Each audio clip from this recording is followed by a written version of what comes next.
2, 3 test. 1, 2, 3 test.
Welcome to the second half of this doubleheader. You can see the Durham players walking out through the smoke and the fans waving the flags. They have won the toss. Alex Lees has decided to have a bowl first.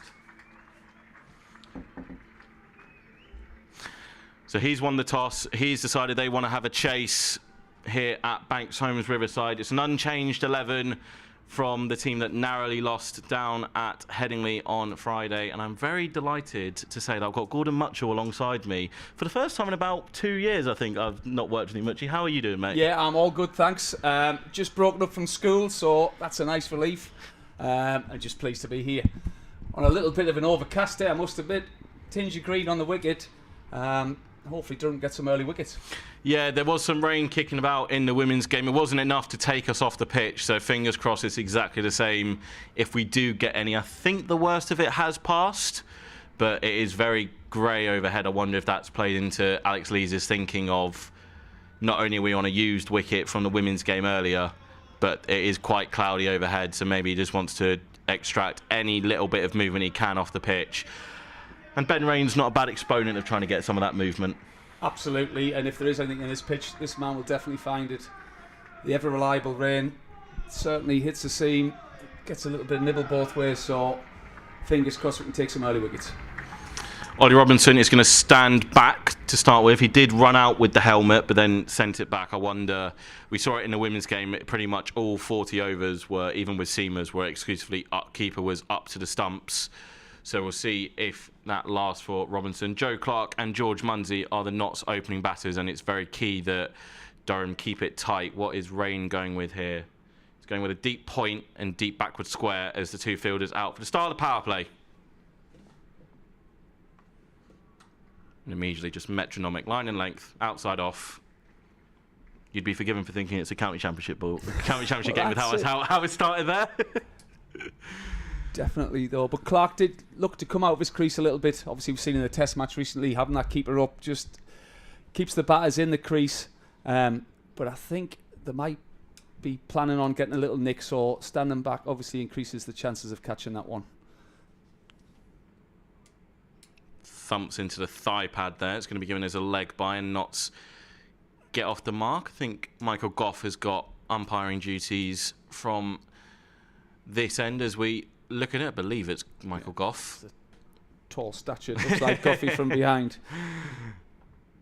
Yeah. And again, I think the plan's going to be trying to hit the top of those stumps nice and tight to the batter. And Rain's got two good balls in. I know he's gone for a leg by there, but Durham will be happy with that start. But this is the man who's the real danger man for Notts this season. George Munsey's played a couple of fantastic innings I've seen. So getting him would be nice. Nice bit of a way swing there from Rain. If there is going to be any movement, it's going to be very early on. It's going to be in the first 2-3 overs. Yes, I think the white ball, I think when they first came on the scene many moons ago, they used to swing around corners. But as you say, if it's going to swing, it'll be in that first sort of 3 or 4 overs, and then they tend not to do an awful lot, do they? So basically, as soon as you left the game, the white ball stopped moving. Oh no, it was probably when I was playing still. It wasn't. It's only 10 years since I finished. Slip now in after that delivery from Rain that beat the edge of George Munsey. I will be interested. I imagine it will be Matthew Potts coming from the Lumley end, but I do wonder if Lees may try and steal an over of spin early on. I think that's normally the go-to, but as we say, with that slip going in, the overhead conditions, I think they'd be silly not to go with Potts. Obviously, he's the main wicket taker with that new ball, so I'll be going with him. Very good start this from Rain. Just the one to start with. Who's in its slip? I think that's Casey Aldridge. He's moved from, he was at mid-wicket. He's gone into slip now, so Nathan Souter is out at deep backward square, and I think Graham Clark, as always, I think Clark is a boundary rider in the T20. He's out on the offside. Oh no, it might be Colin Ackerman actually. I think Clark's on the ring at 45. And a solid opening over from Ben Rain. Notts just take 2 from it. And I think the key there was the length, with that little bit of movement, not giving that room to free the hands. and that's a fantastic start. It looks a parched outfield. Looks like it's going to be very fast. It did seem to be pretty quick in the women's game, and that maybe might open up the ability to have ones and turn ones into twos and twos into threes. Very big boundaries here, I think. Today, it's sort of it's as big as I can remember them being this year from watching from afar from a T20. Doesn't look too dissimilar from what the international was on Wednesday, and it will be Matthew Potts from the Lumley end. He's going to start without a slip, see if he can get any sort of movement similar to Ben Rain. Still those 2 men out either side of the wicket. Ollie Robinson moves in, and Matthew Potts strikes first ball, and that is a massive wicket for Alex Lees' team. Muncie, who's gone well so far this year, needed to be removed from a Durham point of view, and Matthew Potts does his captain a massive favour. Lovely take from Ollie Robinson as well. He's in good form with the gloves. He had that amazing catch down at Middlesex earlier in the season, I think maybe not even a week ago. But Muncie gone for one. Absolutely fantastic catch. Looks like he's just swirling in the wind there. There is a light breeze, not too much. Just not quite getting under. It's having to dive at the end there, but straight in those safe mitts. And I think that's the pressure Ben Rain built in that first over, not giving them anything. Obviously, power play is king 2020 cricket. And Muncie deciding to go first ball against Potts, who hit a great length as well. Yeah, big game this for Durham. It looks as if the only way of qualification for them is going to be finishing in the top two of the group. With a changed format of the Blast this year, 3 groups of 6, top 2 from each group, and then the 2 best placed thirds teams go through as well. But other teams are already on 20 points, where Durham, that's the max Durham can achieve if they win all the remaining games. They currently sit 4th in the North Group on 12, and Notts currently top the North Group with 24. They're coming off the win against Lancs on Friday night. Ollie Stone defending, I think, 9 off the final over in that game. Casey Aldridge will now come to slip for Potts' second ball. Jack Haynes is the new man on strike, going very well this year in the county championship. Can he transfer some of that form into the white ball? He'll get off the mark straight away. I think I saw Alex Lees give Parky a little bit of a playful hug, as almost as like, sorry we didn't go with you straight away, but we kind of had to. Decision justified, I think. And as you say, with the ball only moving around in the first few overs, I think you have to go with your trump card or your trump seamer in Potts. Obviously, it's normally Potts and Parky who start, so Ben Rain was probably the man that got the extra over, but good start so far.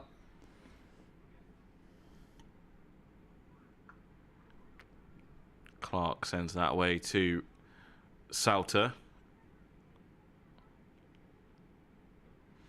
Yeah, it was a tough night on Friday for the Seamers at Headingley. It was a very good start with the bat, but I think Potts and Aldridge went for over 110 odd runs with no wickets. It just wasn't their night, but that's how it can be on a T20 night. You can either bowl really well and go for a lot, or bowl terribly and end up with 5 or 6 wickets. So no, that's it. I think it was a pretty unforgiving pitch and a small outfield, wasn't it? So it's.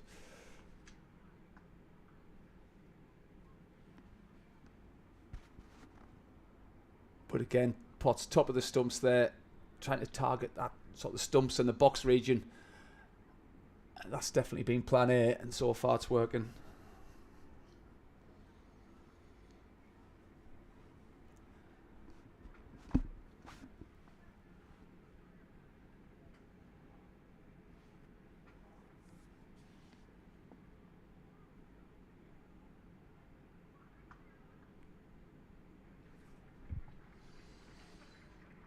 Tidy bit of work there from Graham Clark at mid-wicket. As I say, I think if it gets past you in that infield, it is going to be 4.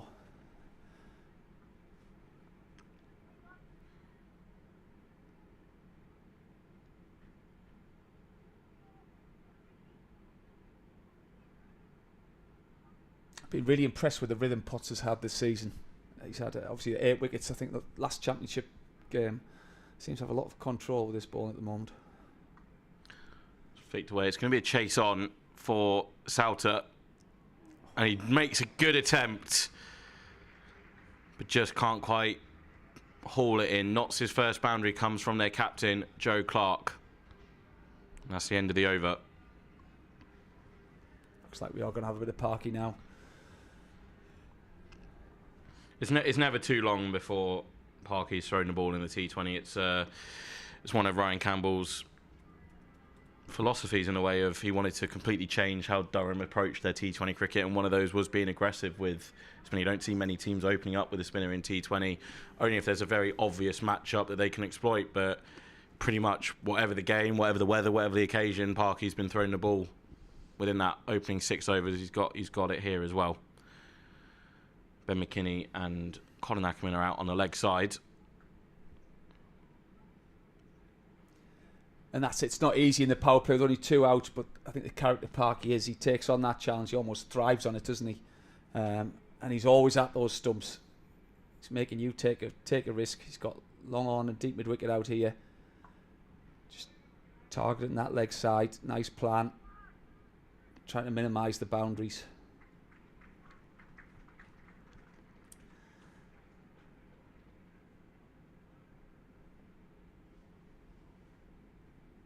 And like you say, some big pockets here. So McKinney's moved well there just to keep that to 1, because it was quite a nice little gap he hit there. They might have thought about taking 2 on. But especially McKinney and Aldridge move so well in the outfield. That's going to be 4. Just a little bit strained from the line of length needed from Parkinson, and not Skipper wasn't going to miss out on that. No, and that's one of his strong areas through that sort of offside. I think he did give himself a little bit of room, but Parky's probably just outside off stump there. He's got to try and be middle and leg if he can. That's 4 more.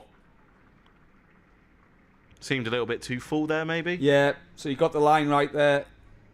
But again, some lovely timing. And it was a half volley, for being honest. I'm gonna say you're never gonna miss out on those in a T20.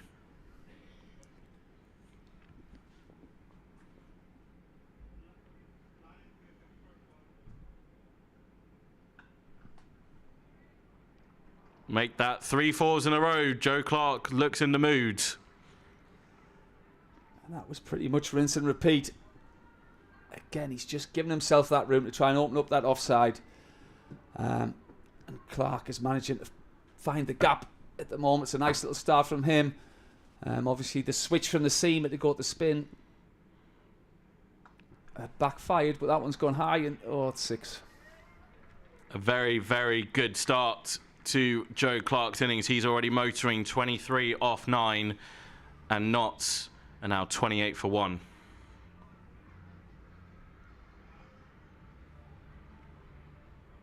And that's the gamble you take. Obviously, Rain and Potts had got off to a good start with them first 2 overs, and I think Rain's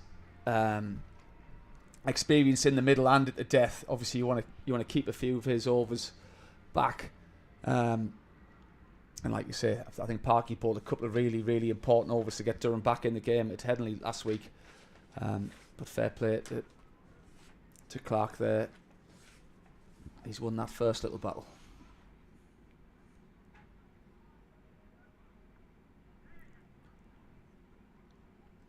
Leg by just sounded like thigh pad, and it was. But that's arguably where the best place for Jack Haynes to be right now, is at the opposite end, and let Clark take it on. Many think that in another career or another life would have been an England international, but still a very, very handy domestic T20 player, and not so very thankful that he's available for them this year. That might be another one, but Nathan Souter's done well to move to his right, pick it up, and that's the thing from the women's game, is that having your best fielders in the right areas, or your best fielders for the best situations, of someone like Souts who's pretty quick across the outfield. You know, obviously Ben McKinney and Casey Aldridge will be important when the power play is done, in terms of they'll probably be on the boundary to try and haul anything in.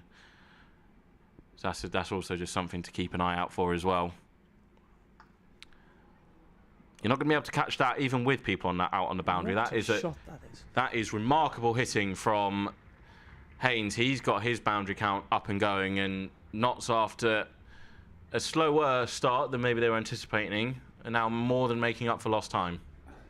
And that's it. Like we talked about, that plan was to hit the pitch, not let them free their hands. He's just managed to punch that back over Potts' head for 6. And I think it just goes to show how good this wicket is. We've seen both batsmen now come in, time it from ball 1. Your margin for error as a bowler here is quite small. So if Durham can take another wicket or 2 in this power play, they'll be reasonably happy. It's going to be, looks like a high-scoring affair.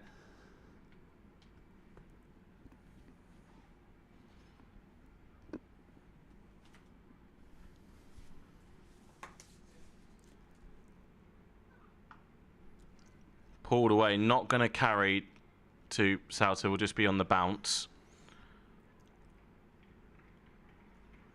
And that's one thing that impresses me about Souter's fielding. He anticipates the ball so well. That's gone quite flat there, and sometimes some people stand and sort of work out where it's going to land. He was running at that ball as soon as it was hit him. If there was a sniff of a chance of a catch, he was going to try and take that. As it was, it fell well short.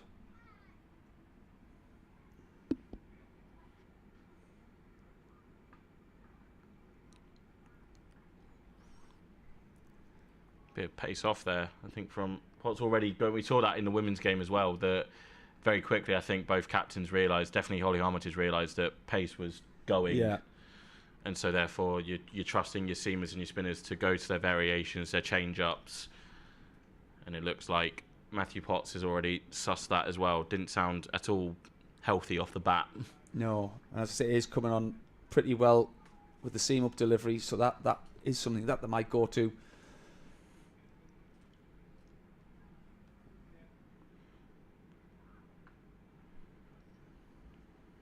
There would be a single to finish. 39 for 1 off 4. So 2 overs left in the power play. You're here with me, Rob Rush, and Gordon Mutchell on the Durham live stream in association with Daffa News. It was the ideal start for Durham, getting that early wicket, but Notts have more than clawed it back in the overs since. No, I think you're right. Probably slightly ahead now as Aldridge comes on. But if Durham can take another wicket or 2 here, that'll just keep pegging them back in those middle overs. They won't be able to go quite as hard. So I think Notts are just ahead at this point of the power play with 2 overs to go. No, you say all it takes is a couple balls, though, that maybe get through the defences or go high up, like we saw that catch for Robinson.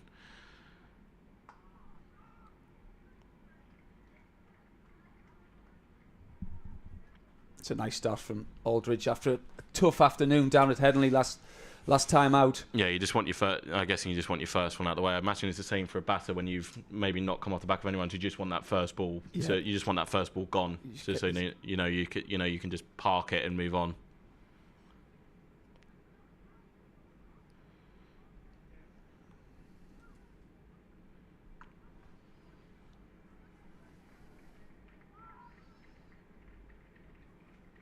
Nathan Souter fast onto that again, anticipating well, and it looks like these 2 batters have sussed out that there may be some 2s. They're running really hard between the wickets.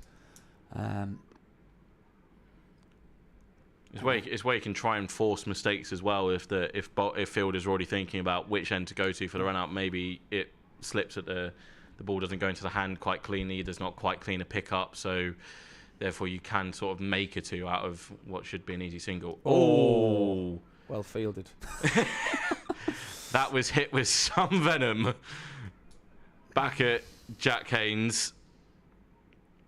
And I'm not at all surprised that physios are going to come out and have a look at this, because that was travelling.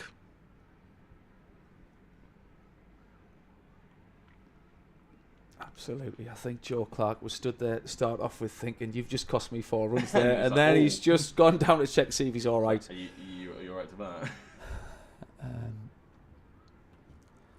He's got some strapping on that wrist anyway, so I wonder if it's something that maybe he's been managing throughout the year. Michael Goff immediately calling for the ball and sort of giving Haynes the opportunity to get it seen to. Again, Aldridge just over pitched there. He was in that sort of step hit zone. And you can see the grimace on Aldridge's face when it hits Haynes at the other end. He seems to be all right. I think it's an inner rather than some strapping. Oh, is it? So he's wiggling those fingers. So I think he'd be all right to continue. I think it did get him on the glove, which is fortunate. If it was a fleshy bit, it might be a different story.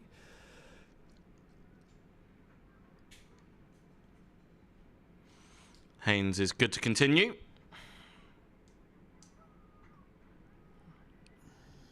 Better. Oh, well done. Better from Aldridge and good backing up from Potts. There was no one down at the non-striker's end. The closest was going to be Ben McKinney, who was charging in from long on. And it was a conscious effort from Clark again to open up that offside as he went quite early. Aldridge was up to it though, and he followed him there. It's good composure from the bowler. Nice looking pull shot, but Aldridge does have acumen out there at deep backward square. And Haynes going for the other option there. He's gone across his stumps to try and open up the leg side. Aldridge held his nerve well again, hitting that hard length. Still pace on.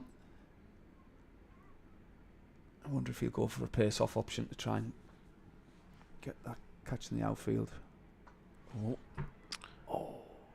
You almost caught it to perfection. There was a clash in the middle as well. Fortunately, they get in, but that almost came through to Matthew Potts, who's at sort of a mid-off.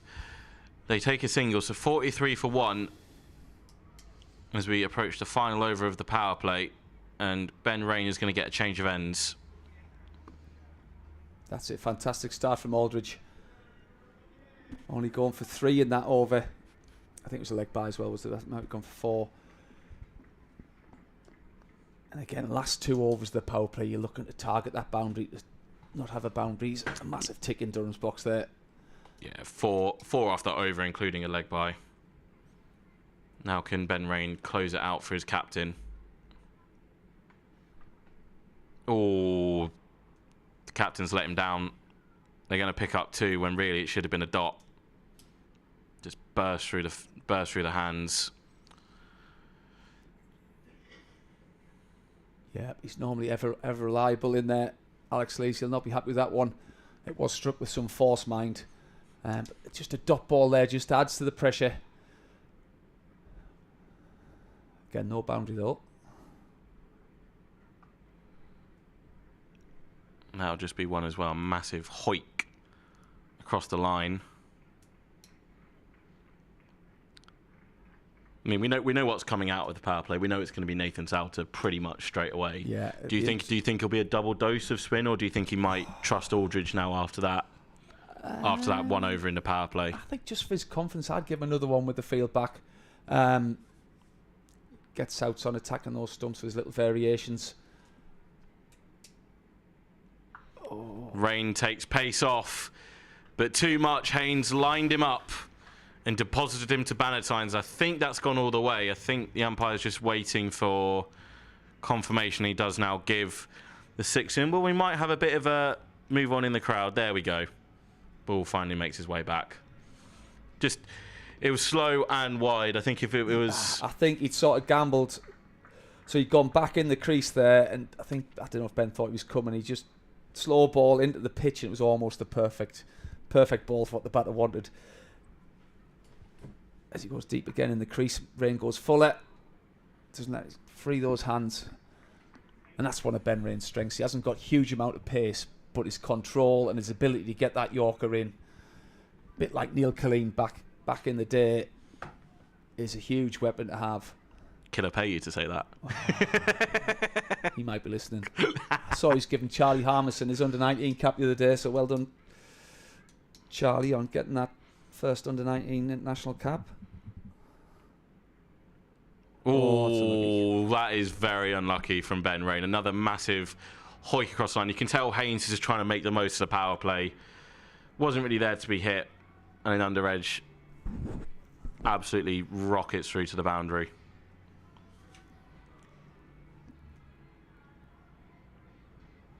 Yes, I think there's a couple of lads from Durham. Joined Young Minto in that under-19s. I think Robbie Bowman's just been called up after he got. I think he got a century for the academy or the twos, and he got a late call out to be parachuted in.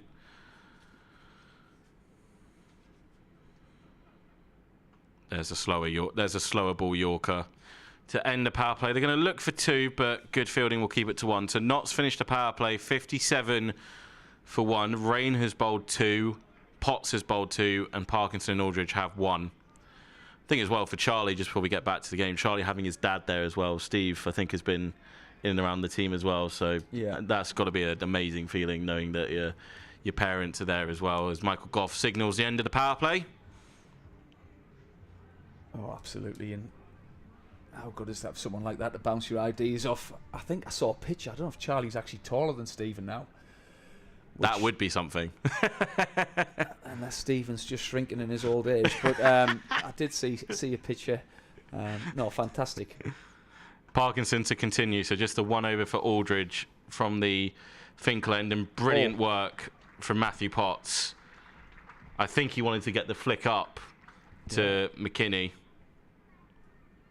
No, absolutely fantastic move and down dive round. And again, McKinney read it. Bit of teamwork there. Again, nice bit of timing from Hayes this time, targeting that mid-wicket area, trying to hit the pockets.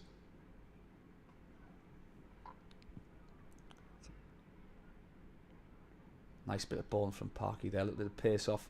Seems to get a little bit of drift, not a huge amount of spin as yet. Would it mainly just be top spin then, when there's nothing coming through, or...? Oh, I think he normally tries to drive it into the pitch and give it a rip.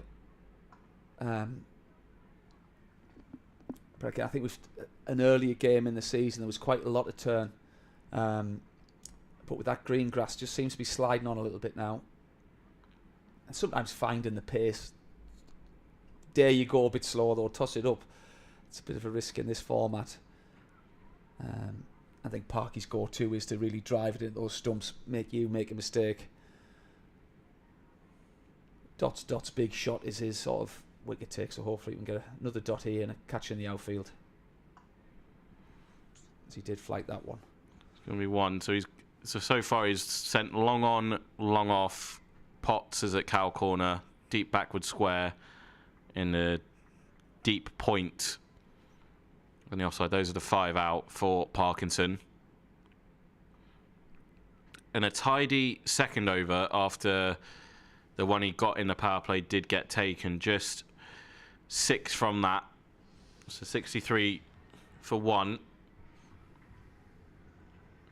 And absolutely, to the shock of no one who's watched Durham T20s over the last 2.5 years, Nathan Salter is going to come on to bowl. Yeah, that's he's not taking the wickets he would like this year, but he is that ever dependable bowler. I know Ryan Campbell at the start of this campaign was touting him a little bit for international honours when Adil Rashid does hang up his boots. He's been in with the Lions, I think. There was a white ball camp early on in the season. I think he was named in that. Yeah. So he is on the radar. Hot property in the franchise world as well. Yeah, player of the match in last year's 100 final for the Oval Invincibles. It's quite nice as well that he made a concerted effort to mention the fact that Durham gave him like a new lease of life and everything. Obviously, he thought his career was done after being released by Middlesex. He kind of didn't know where he was going to go, and he's found a second lease of life up here in the northeast for the Blast, and obviously, as you say, in and around the franchise circuit as well.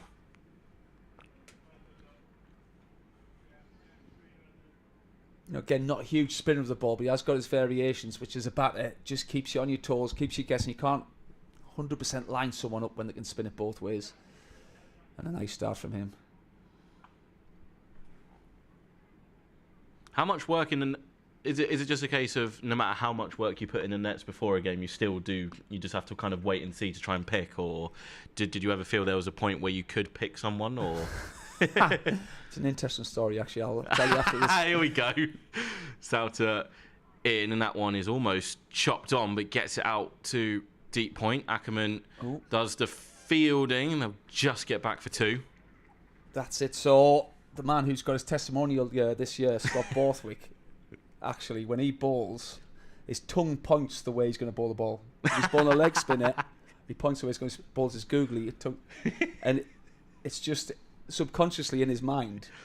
So you just check where Scotty's tongue was going, and then you had a rough idea. Quality.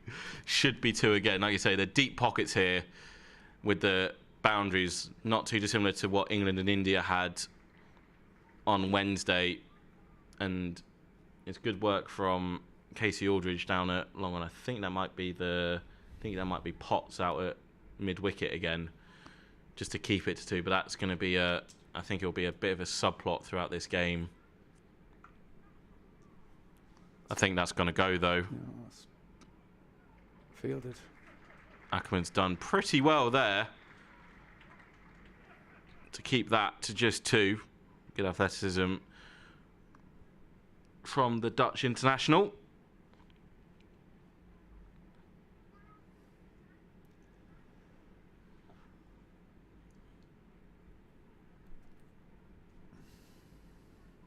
That's a great shot. Goes downtown. That's going to be another 6. It had been a decent over for South up until that point. No boundaries, but Clark able to send him back over his head at the end of the over. 77 for 1 off 8. And it does feel like if Durham don't pick up a wicket soon, then Notts are going to really try and push home their early advantage. Absolutely. Again, just in that half volley sort of step hit zone, and the form these two are in, they're not going to miss out on that. So have a bit of Colin Ackerman here with his off spin. I think this is a good move from Leeds. I think there were a few watching the game on Friday that maybe would have thought Ackerman could have bowled one during the middle of that, in the middle of Yorkshire's chase, just to free up some options of bowling at the death.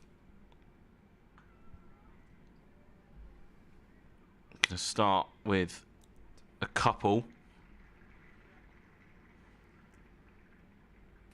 And of course it now also frees up that not everyone has to, one bowler can now bowl 3 or...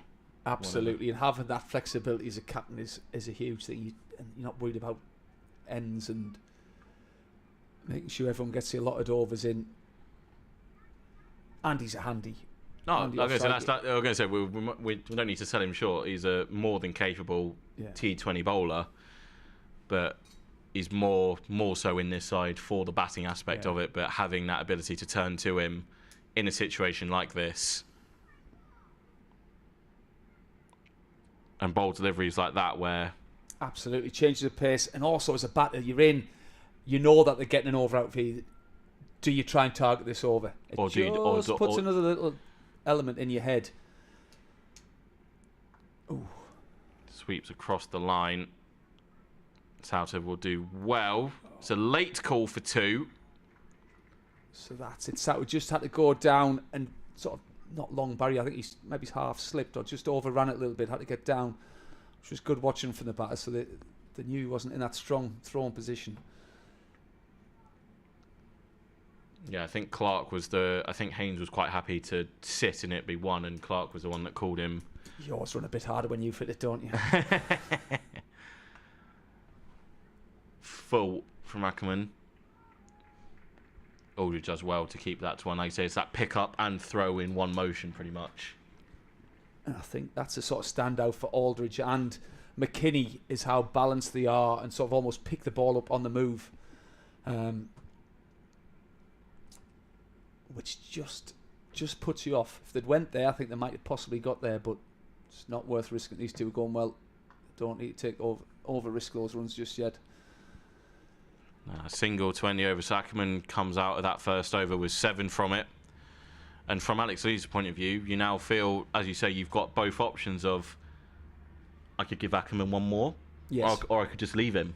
You now have that flexibility has now opened up for him. It looks like Casey Aldridge is going to have a switch of ends and try his luck from the Lumley end. You just want Durham to really try and, they are trying to break this partnership, but they do need something relatively soon in order to just keep and try and end open, just keep going and try and keep it, 84 for 1 off 9, going at nearly 9.5 and over. Not obviously going to be targeting somewhere close to 200. That's a really good shot from Haynes. Just paddle round the corner.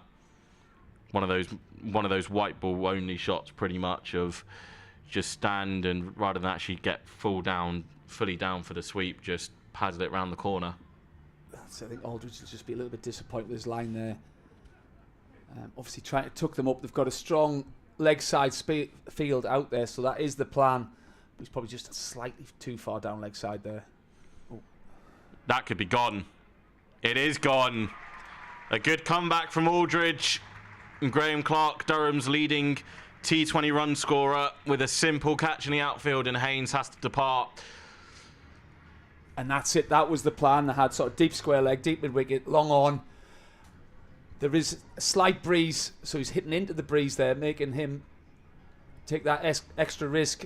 And like you say, the newly crowned leading run scorer was there with those ever dependable hands. And that was just what Durham ordered. 2 4s and 2 6s for Haynes, 37 off 25 for him. Think it is now Tom Moores, the wicketkeeper bat, who comes out to join his captain. Do you reckon Colonel shot Clarkey a message after he took his record? I'm sure he will have done. I don't think too much bothers the Colonel. But no, absolutely fantastic for Clarkey and richly deserved. I think somebody whose career has definitely gone from strength to strength since Ryan Campbell's come here.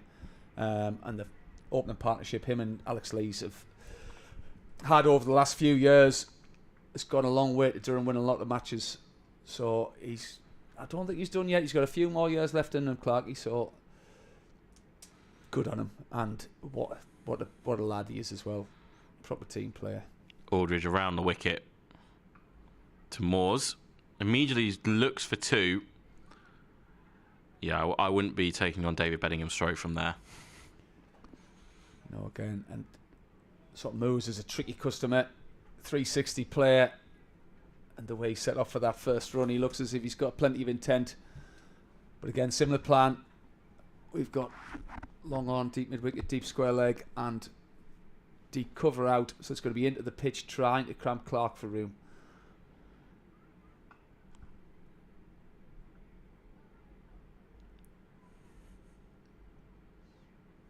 As he bowls a full one outside off stump, which goes to long off.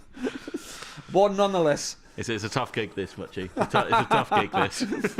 That's all right. But again, can we get some dots on moves? Lees has just come in a couple of yards of extra cover. Clark, backward point. He's on the hunt. As Aldridge does go into the pitch this time, cramping for room. But Moores gets on top of that and just knocks it down to the fine leg. And it's one of these ones where now Clark's been going really well. He's got a new man at the crease. If I get out now, we've got 2 new batters. Does he have to rein himself in a little bit?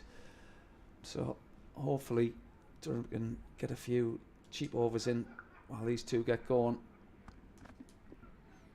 Really nice looking pull shot to move him to 49. He'll keep the strike for the next over. Knott's now 92 for 2 at the halfway point of this game. I mentioned roughly before that wicket, Knott's targeting around 200. Do you reckon 200 plus? That would be their goal from here? Yes, obviously they've had the power play, but they've got wickets in hand, haven't they? While Clark's at the crease going as he is, I think there will be 200, 210, 220. Durham have knocked off some pretty big totals over the years, so it's hard to know what actually a par score is. Parkinson back. And that will be 50 for Joe Clark. It's been a destructive innings so far. 4 4s and 2 6s. 50 from just 29 balls. A bit of a subdued celebration from the captain, which would lead me to suggest that he knows that his work is nowhere near done this afternoon. Absolutely. Like you say, this is a lad who's after some international recognition. I don't think the door's completely shut on him. You know, and to get them, you need to turn these starts into big match-winning scores.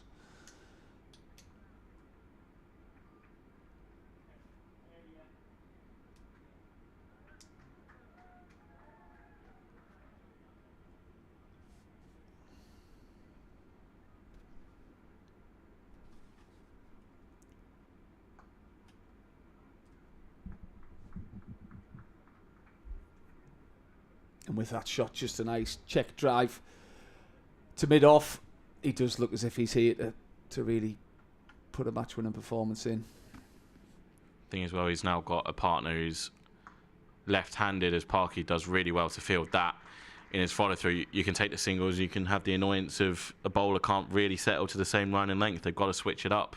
Absolutely, with the ball swinging in, it is sort of a slightly easier matchup for Moose. But Parky's not giving him anything to get a hold of at the moment. Just driving that ball nice and full, not letting them get underneath it. Just look to try and get out this over. Beautifully bowled. 5 singles, 97 for 2, 9 left. Just wondered your opinion on this, Mitchie. The fact that Parky kind of zipped through that over, does that play on your mind as well a little bit as a batter when a bowler gets through it relatively quickly, or is it more like Notts are in a good position with wickets in the shed? They can. Yeah, and I think that's something that Parky does try and do. He's there, ready. Are you ready? And it just does throw the out with kilter a little bit. But like I say, that wicket, taking the wicket, they've had to rebuild. I think it's a couple of overs since we've had a boundary. Souter coming back in here. The pressure just starts to mount a little bit on the batter. Can we get an unforced error? So it's good, a little bit of cat and mouse at the moment.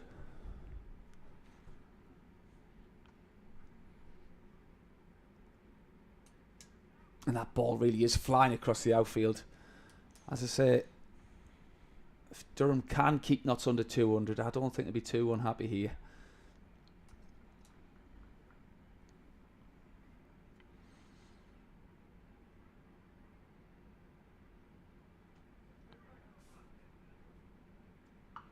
That's high. Is it clear? It is of Aldridge. Down at long on. Another 6 for Notts. This one is Moore's first. Brings up the 100 for the Outlaws.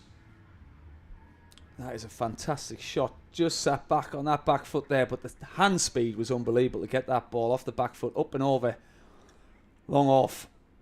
It's not an easy thing to do, and that's sort of a trademark for Moores. Tried it again there. Will just evade Souter's best efforts to keep a single off the board. It will be 1. Yeah, I spoke to Vic before the game. I think 6 mils of grass on this wicket. Right. And this is a pitch that's been used for the England-New Zealand Women's International, the very first international of the summer. Right. So second time it's been used, and obviously the girls played on it earlier when they were able to defeat the Blaze.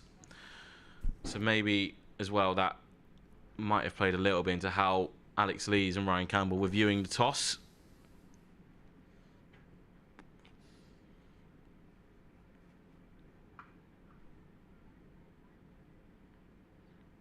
There you go. From Notts' point of view, they've got their 6 off this over. They don't really need to take too many more risks. Yes, I'd agree. But they'll still be, if there's one in that slot, they'll be trying to, if not, just get out that over, get another single. He was trying for it. Yeah. Should be 2. Yeah, will be. Good running from the Notts batters. 109 for 2 off 12. That's it. They managed to get that boundary, that over. Be interesting to see what the conversation was in the middle. Sometimes, if you've got a set batter, the onus is on the new batter to come in and sort of hit the boundaries, get going, let him just keep going along his merry way. Now Moose has got in. It'll be interesting to see how these two go now. 8 overs remaining, 8 wickets in hand. the left armour ball into Moores here. This could be a big over. It's a full toss. Oh! That is not going to be punished. Nathan Sauter with a brilliant piece of fielding. We're just waiting to see if that was a no ball. I think it was just under from what I saw there. What a catch from Sauter. One-handed, flicks it back in. Was it Aldridge? Yeah, presence of mind, knowing where he is on the boundary. I think it has been confirmed as out. And again, a timely wicket for Durham. If you're just watching that replay, it was definitely sort of top of the pads. Yeah, I don't think there was any real issue with it being a no ball. See Souts' reaction on the replay. High fives the dugouts and gets back in. And those are the little things that could change games. We talked about this before. Catches with matches and all that. Not Parky's best ball, let's be honest, but a wicket nonetheless. Parky won't care. It goes down as a wicket ball. And again, into that wind. So although the matchup was turning into the left-hander, hitting into the breeze. But what a fantastic catch that was. And peace of mind. And well done, Casey Aldridge, for getting around there to be in the right place at the right time to get the rebound. George Linder is now at the crease. Parky is going to... I get confused with this. Parky's coming over the wicket to him. It's because it's a left armour to a left armour, or is it round? He's round, isn't he? He's coming round. He's coming so round. It's all on Parky, not the batter. Always confusing me when we get that. You're confusing me there, right? Can't be having that. Round the wicket, it is Parkinson to Linder.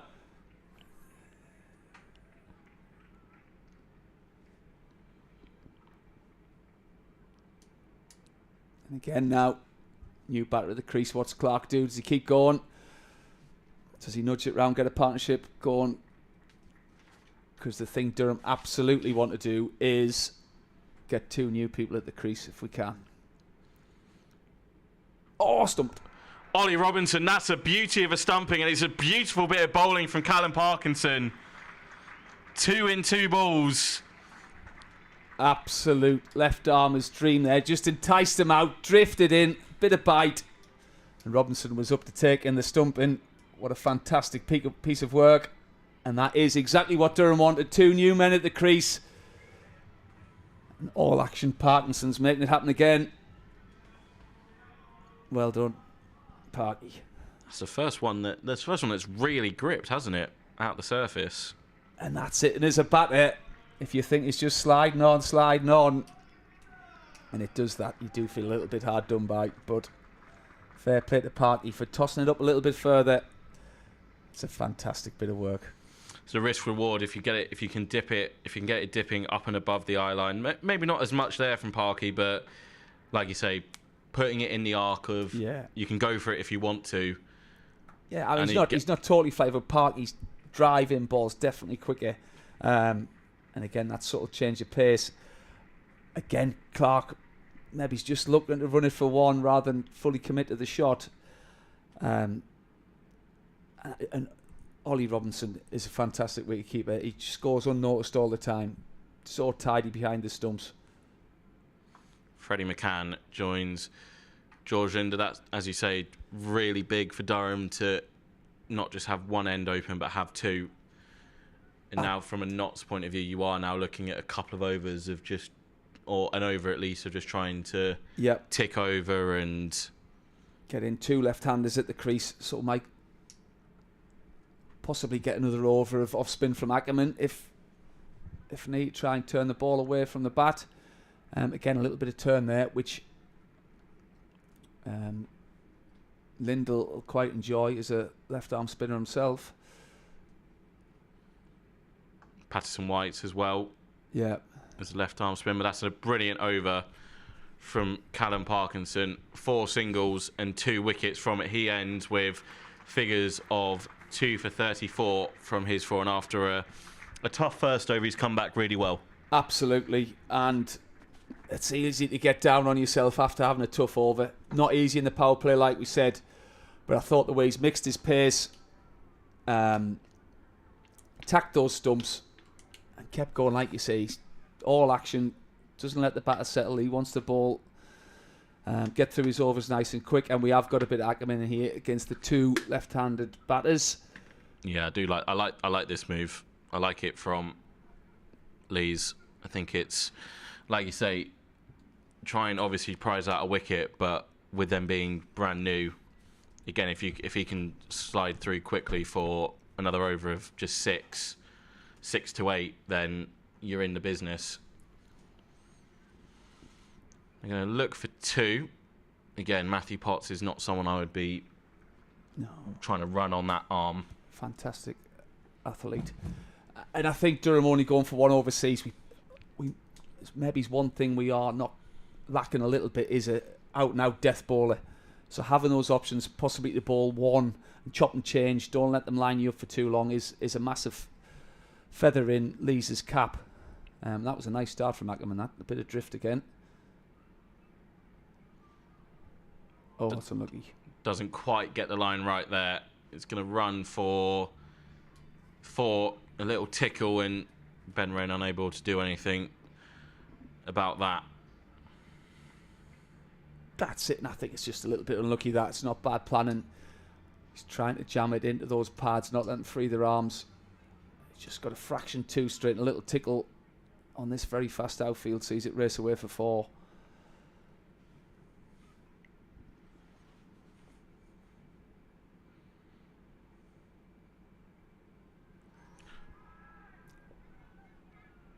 Shout for Edward W. I wonder with it being, I think it so might have just been unmoved, maybe. sliding, but it looked very close.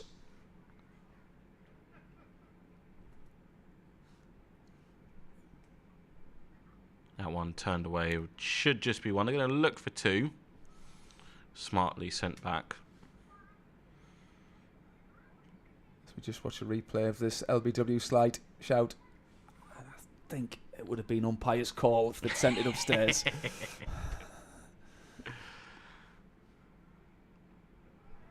Really good shot. That's a really good shot from Freddie McCann. He's very highly rated by the not setup, and we mentioned could Ackerman get out for between 6 and 8. He's already gone for 10 off this over, and that's it. But a fantastic piece of improvisation there. He knows basically what Ackerman's going to be doing. He's going to be jammed into his pads, and he's just managed to get down and get that up and over. Short, fine leg. For someone like him, a risk-free-ish or a low-risk boundary, really.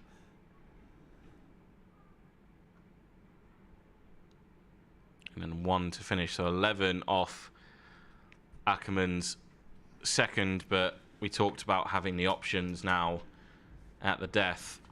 Rain has 2 left, Potts has 2 left, Aldridge has 2 left, Salter has 2 left. And that is at least he can chop and change. As you say, 2 left-handers at the crease at the moment. Looks like he's going to go to Souths. Change of ends.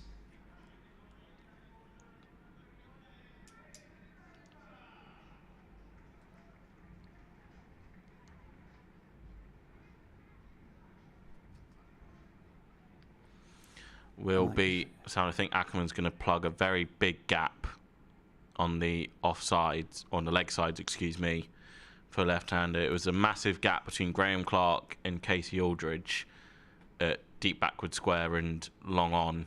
Graham Clark, Colin Ackerman now goes to cow corner. McKinney's right in front of us at long off. And Potts at deep point. It's going to pierce that gap between McKinney and Potts. He's going to go for 4.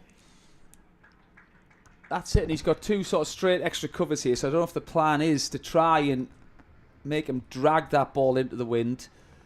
But that was a great bit of batting. I don't know if the batsman sort of counteracted that, because he's just gone straight over those 2 men who were in tight save and 1 at extra cover.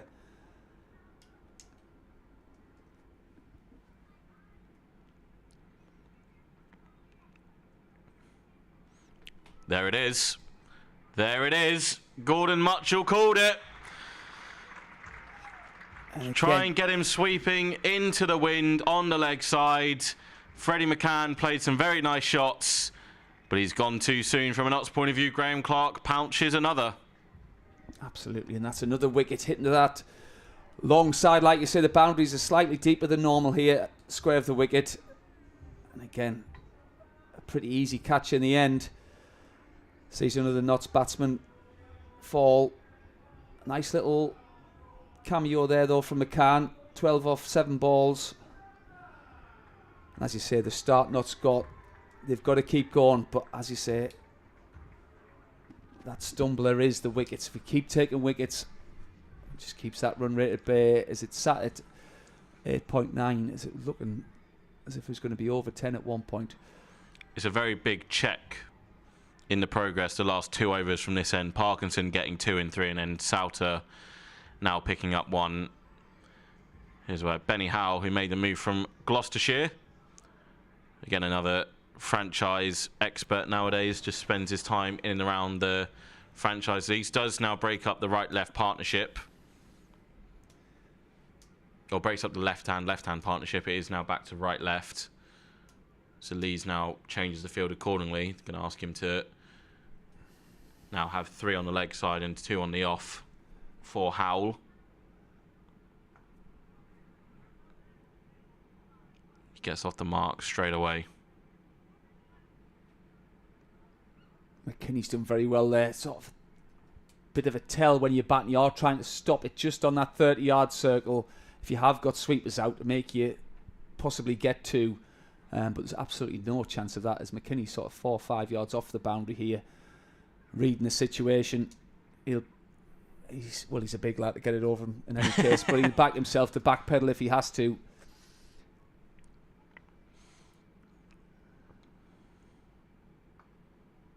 Ooh.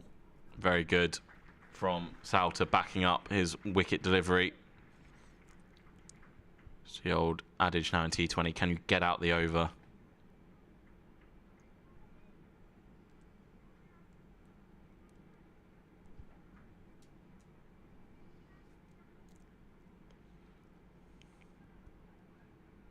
You can indeed. Very good from Souts. 5 off it, but more importantly, the wicket to check Notts' progress even more. Now Alex Lees can go into his stockpile of bowlers as to who's going to take this deaf bowling stint on. Absolutely. After going for 4 first ball, that is a fantastic over. Again, new batters at the crease, just taking a little bit of time to get going. As we look like we've got a bit of Aldridge from the top end.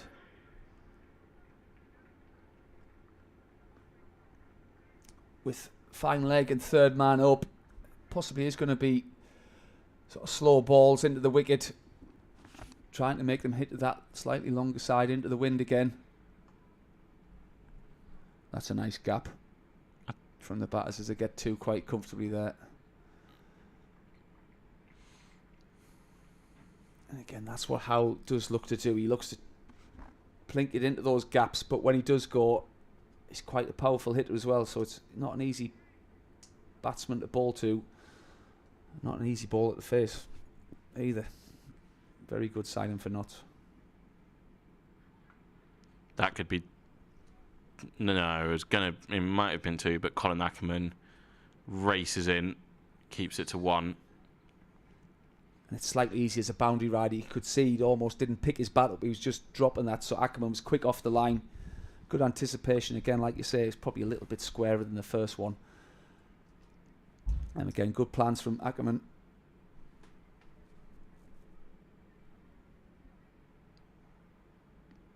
So it looks like the same plan, but he's obviously got the wind helping them hitting to that leg side now.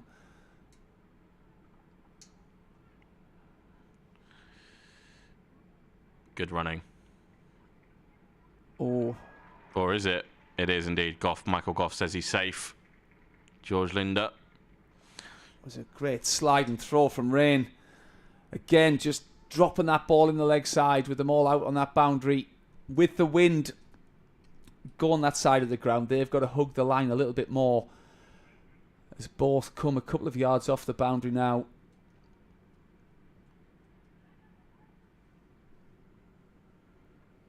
Well bowled.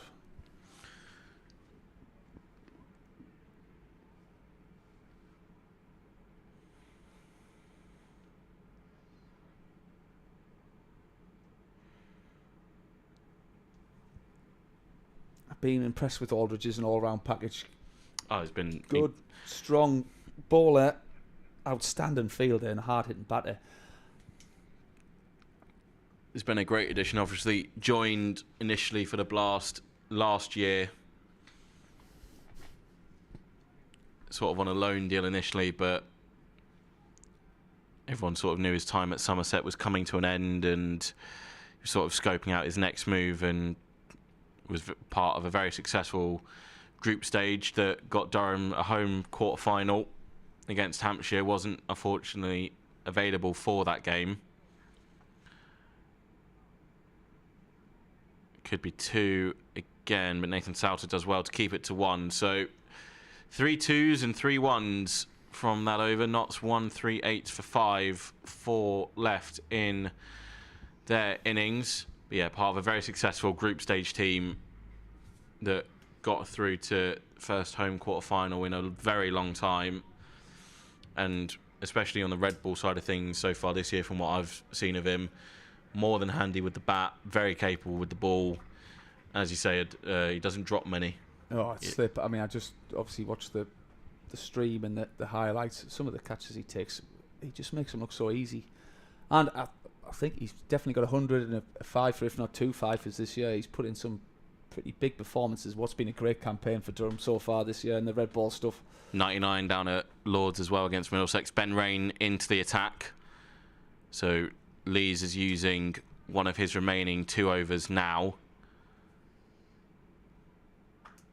But I wouldn't be against what you were saying earlier, Muchie, about chopping and changing and just not allowing any of these Notts batters to line you up for 2 in a row. Absolutely, and I think that's those 2 overs from Ackerman, like you say, have given Leesy that option. It's interesting the Notts batsmen have just sort of nudged it for the 2s. I don't know, that's been a tactic with those 3 wickets falling to strong shots to leg side. Rain doing well to sort of try and hide it outside off there with is exactly the same field as it was for Souter. Those 3 men back on the leg side, Parkinson on the ring at 45 round the corner, but then McKinney and Potts are at long off just in front of us, and then Potts is sort of patrolling at deep cover. So yeah, if he is gonna try and go leg side, good luck. You're going against the win, and you've got 3 really good fielders to try and beat. And Rain is going to do his best to hide it outside off stump. Absolutely. So if you are going to go, you're going to have to pull across the line as well. And if you manage to do it, then fair play. Absolutely. Is Rain changing his pace as well? Obviously, he's got that fast straight Yorker. I'm not sure he'll try and slide one through Howell here. Fast into the pitch, making him hit this. Just a couple of dots on Howell now. Pressure's building. He'll be looking for a release.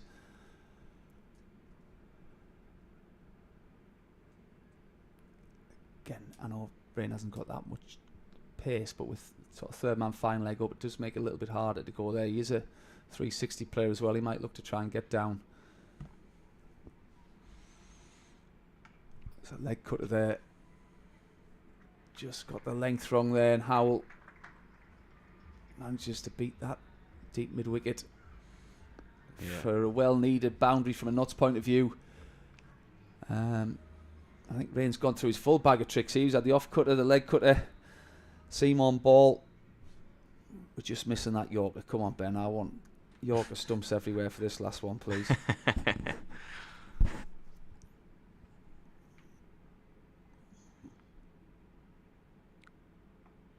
Tried it. He did try it. Howell manages to turn it around the corner for 1. He'll keep strike. 145 for 5. 3 overs left of this Notts Outlaws innings. At one point, much we were talking about, it was going to be maybe 200 on the cards. It would be very good if Notts managed to get 200 from there, but from a Durham point of view now, with what's gone on since, 170, 180. Yeah, absolutely. As I said at the start of the game, the ball looked to be coming on beautifully. Obviously, that wicket to get rid of Clark, there is a little bit of bite in the wicket, so that par score might just have come down a little bit, but this has been a great little fight back from Durham. 3 overs remaining. And like you say, with plenty of options, as Potts comes back into the attack, I think they'll be looking to try and keep them below 170, 175 if they can. I think Durham will be happy with that. Potts for his third. Starts with pace off. 2.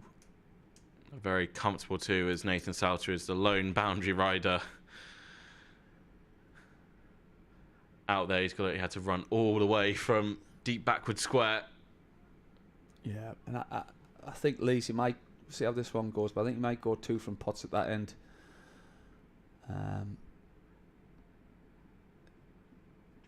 With possibly Ben Rain with another one, although I think he went for 7 that last over, which is a win. Oh, that's unlucky. It's a well-aimed short ball, but this outfield is rapid. Oh, that's unlucky. And Parkinson's able to get there, but can't haul it up inside the rope. Good effort from the off-spinner. And that's the danger with your fine leg up going for that bouncer. Just evaded parking. He's done very well to try and reel that back in. I didn't give him a hope when he started chasing that, but he's got a decent hand on it. Just the momentum carried it into that Daffabet boundary, Toblerone, as Thorpe calls them. Howell using his feet there, trying to get to the pitch of the ball. I wonder if Ash is watching or listening out in Kenya right now. I'm a little bit worried. I saw him on a bike in the middle of a safari park after just seeing some lions when they were on the jeep. Hopefully you're all right, Thorpe. There was some heavy breathing as well going on as he was making his blog. But it looked a fantastic tour. He's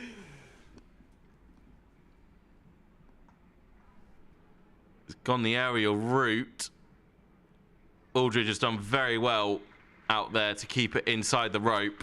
And again, it'll be another pair of runs for Linda. Again, fantastic piece of fielding. Pulls it back in, gets around, stops the 3. I think the batter might have thought that was 4 when he hit it. Again, these things make the difference at the end. Potts around the wicket now, the left-hander. That should be taken. Oh, what's in the gap? Or is it going to fall safe? It is going to fall safe. Just a bit too much for Casey Aldridge to do. And Alex Lees, I think understandably, didn't want to get in the way if he was coming in for an oncoming catch. I think it's perfectly in that gap. I think the wind was their friend this time. A couple of times just caught on the boundary there, just held the ball up in the... He's done this a lot over the last couple of overs. Stretching that hip flexor. Hopefully it's nothing too serious, but something very good Yorker. Very good Yorker. Almost an opportunity of a run out, but Potts goes for 3 twos, a boundary and 2 singles from there. 2 overs remain now. Not move on to 1-5-7 for 5 with 2 left. It looks like Ben Rain's going to continue from the Finkel end. I think you just back your most skillful bowler from the other end, which would be Potts. Absolutely. I think these have been the sort of go-to bowlers towards the end of the innings. Aldridge has bowled a little bit. But like you say, the experience of Rain and all his change-ups that we saw in that last over, it's probably the man I'd have stuck with, if I'm being honest.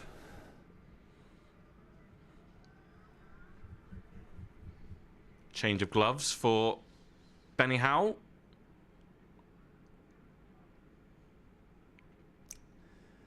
That's it. This sort of last couple of overs, the inner circle fielders are all sat in that 30-yard circle now. Happy to give away a 1.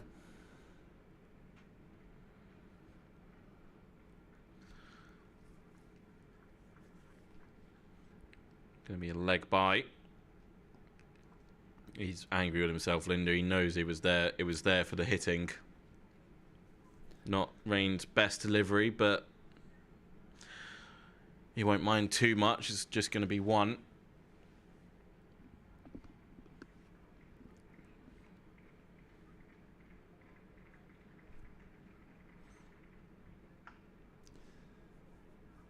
So again, Rain goes to that off spinner. Howell unable to get underneath it. Just hits that one down to long on for one run. McKinney again quickly in. Not that was ever a chance for second run there. But this is the time when they just possibly take them 50-50 second runs on. So the fielders have got to be on red alert on this boundary. Oh, it's in the gap again. Yeah, it's going to fall safe. A bit too much for McKinney to run round. Again, just perfectly in that gap between McKinney and Aldridge.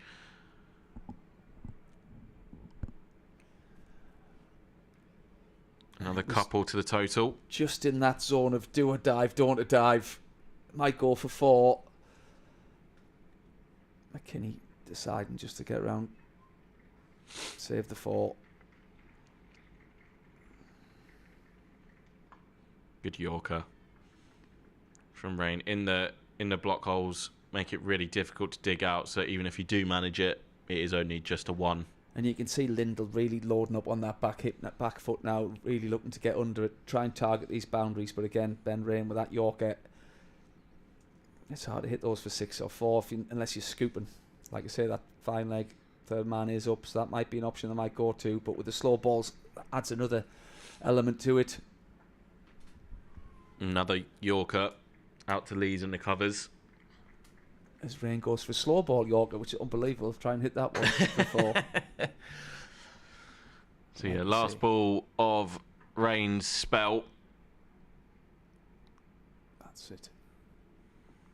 Alex Lees jogs over to the offside. It's going to force him to hit against the wind. And you can't hit that. That is very good death bowling from Ben Rain. Absolutely fantastic. Any death ball around the world would have been happy with that.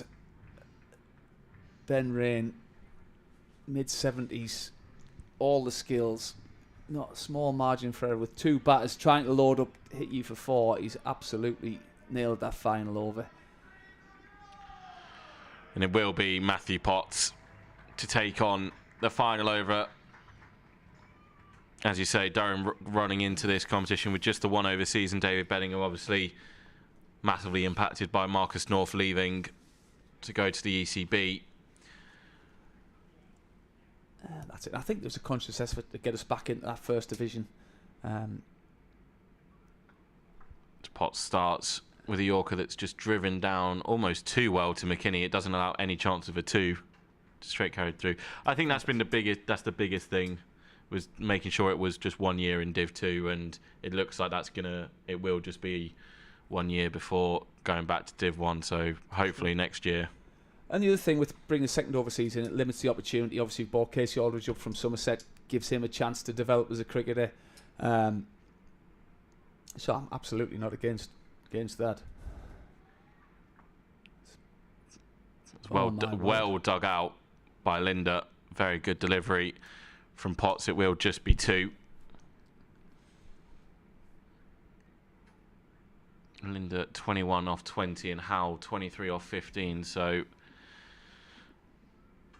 not massively got away, but a decent amount of time spent at the crease for these final 4 balls. Potts going round the wicket.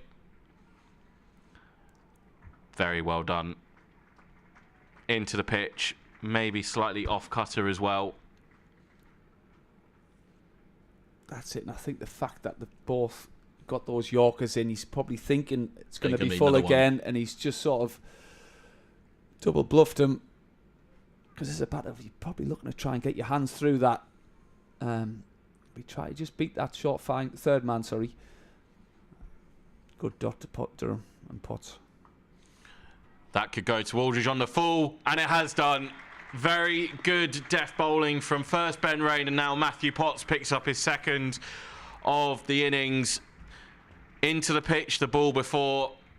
Slightly fuller the next time. Linda underneath it, but not enough in Casey Aldridge is not going to drop those. Absolutely, and the nuts overseas didn't manage to get away there. He's held the innings together a little bit, which at the end of the game may be a very positive innings. He's not happy walking off. He's punched his bat at least 2 or 3 times. He knows that there was a few. He's not quite got going, has he? And that's a lot down to the Durham plans, the Durham execution of the bowling. 2 balls. Can we get one more dot in here? No boundaries. As we've got Patterson White. Yeah, what do you do if you're him? Do you surely it's runs at this point? Well, that's it. Is sort of Aldridge. long off comes in. Deep, Yeah. fine leg goes back. It's going to be into the body. Oh, Take him, Potsy. Dead eye. Very well done from not only Ollie Robinson but Matthew Potts. What an assist from Robinson there. He's just loved it. I think, what's going on here? Why is he not going to his stumps? But absolutely fantastic. A bit like the Joss Butler run out. Did you see that yesterday? It was definitely aiming at his stumps and it rolled the other end. To the far end. But yeah, very good awareness as well from Robinson to not hold on to the ball and get it straight back to Potts.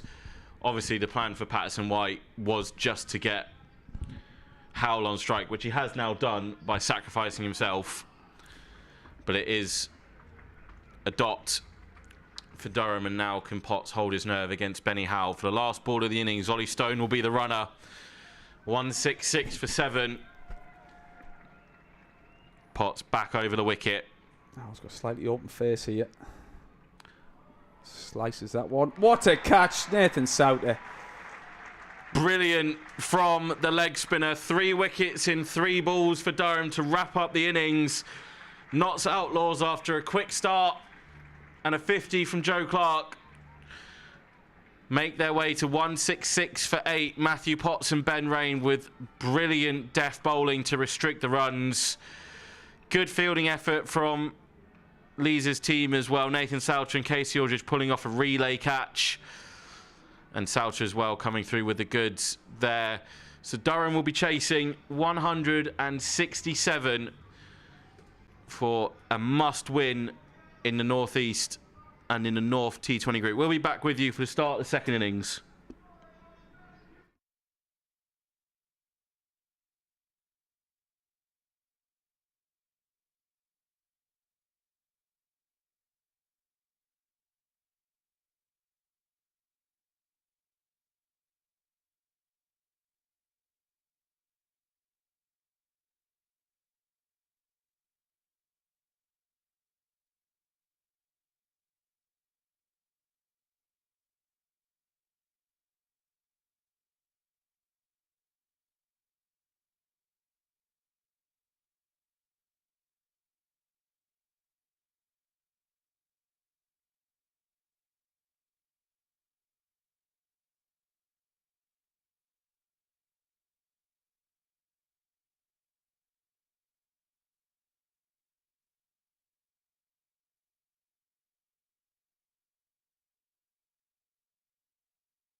Welcome back to the Banks Homes Riverside for the last act of this double-header Sunday between Durham and Nottingham. You're listening and watching on the Durham live stream in association with Dafa News with myself, Rob Rush, and Gordon Mutchell. Durham did really well to just restrict the Outlaws to 166 for 8. A couple of batters got away in terms of the Nott skipper Joe Clark and Jack Haynes, but apart from that, it was very good bowling from everyone. Really chipped in, some very good fielding as well, some relay catches, some good diving catches, a run out in there as well.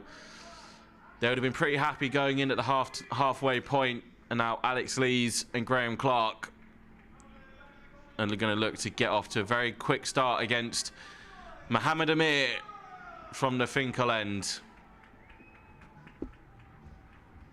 Absolutely fantastic finish there from Durham. Just conceding 37 in that last 5 overs. Again, taking wickets, regular intervals, not struggling to find the boundary. Be interesting to see how Durham go. I think it might be a little bit of a new ball pitch, so if Clark and Lees can get off to a good start here, this could be the defining moment in the game. Slip in. Immediately, Mohammed Amir hits his straps. That's it. And just watching him warm up there, Rob, there was a little bit of shape back in here. I'm not sure that one just went across him. But a handy man to be opening the ball for Notts. Absolutely. You'd imagine it'd be Ollie Stone from the other end as well, who did really well against Lancs on Friday night, I think. Defended 9 off 6 to get Notts over the line for another win. They do top the North group and look likely to progress as group winners. Clark drives this one, but can't beat his namesake at mid-off. Spelled differently, of course. No, again, that one just looked as if it offered its shape back in.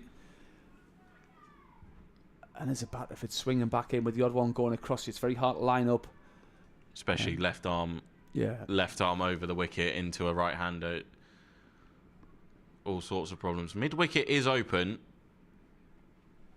Almost got a fly slip in as well. That's 4. Oh, maybe he's not.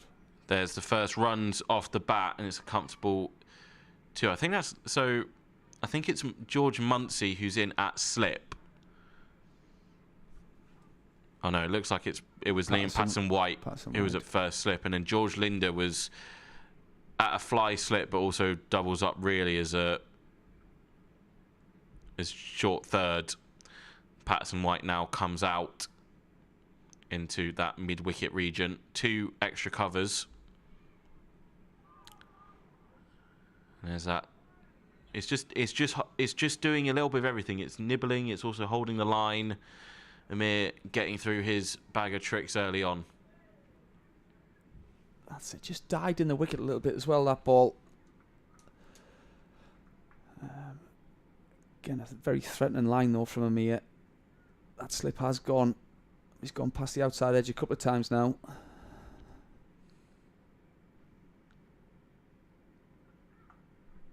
Clark carves away through point. He's going to give Lees 1 ball of Amir's opening over. I don't think the light should be an issue, but I did just see Michael Goff radio through before that last ball. I wonder if maybe he's asked for the lights. Doesn't feel like it should be. No, it's been pretty similar all the way through, I'd have thought. 5 o'clock might just begin to get a little bit darker. Lees, I think, with a bit of pad down the leg side, giving us a leg bite. 4 off the first over of Durham's run chase of 167. That's certainly a good start from Amir for Notts. Just getting a little bit of movement there. Possibly a slow ball in. I'm not sure. It might have just died in the pitch. And you're right, Rob. It is going to be Ollie Stone with the new ball. That breeze just looks as if it's picked up in those Banks Homes flags at the far end of the ground. Will help his shape back into the left-hander. He normally swings it away at the right-hander. Lees picks out McCann, who's one of the boundary riders.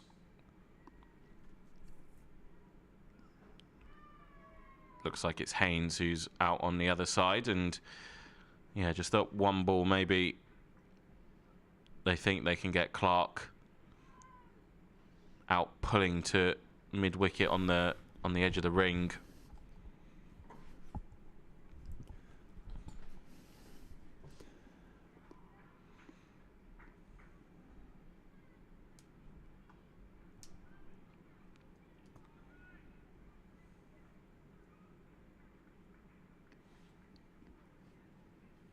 And like the Durham bowlers in the Notts innings, the plan A is very much hit the pitch hard. Those boundary riders square of the wicket. Just giving a little bit of width up, but Durham have not managed to beat those boundary riders just yet.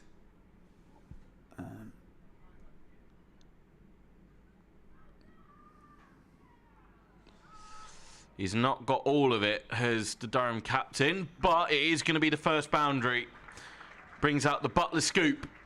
And I think that's probably off the top of the bat or the glove, but enough of it to go for 4. And that's something Leesy's brought into his game.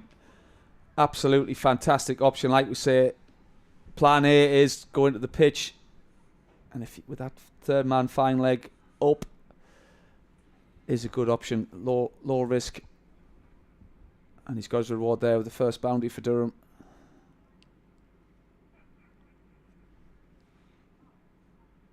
Oof. You were trying to go the same way. Stone saw him coming and changed at the last minute, threw him it a bit wider outside off, and Lees tried to adapt on the fly. That's it, a good bit of ball, and it'd be interesting. Obviously, we don't have the replays all the time in here, but he did seem to move a little bit later, but it was a sort of dip go, and I think Stone did just get an inkling he was going to do it and fired that wide Yorker. There's that Yorker again that Lees just digs out to the offside. Again, there was a little cheeky like back step there, come back in. I mean, Alex Lees is in some fine form. Obviously, magnificent 100 against Middlesex earlier on in the week. And again, got off to a flyer. 77 off 35. Trent Bridge, Headingley. Was smoking it all over the place. I thought he was going to go back to back.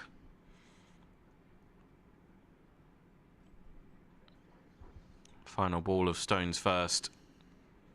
It's down the leg side. It's going to be leg buys to the score. So Durham just about starting to get up and running now. 15 without loss off 2. That's it. That was a poor ball, that last one.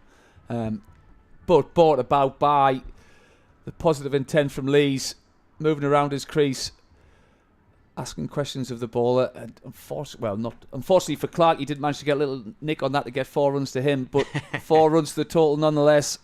You batters always want the extra runs, don't you? There's nothing better than just a little fine edge down to fine leg.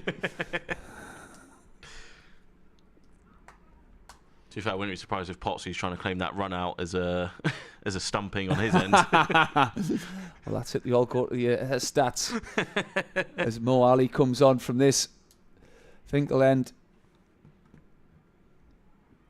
Pakistani all-rounder.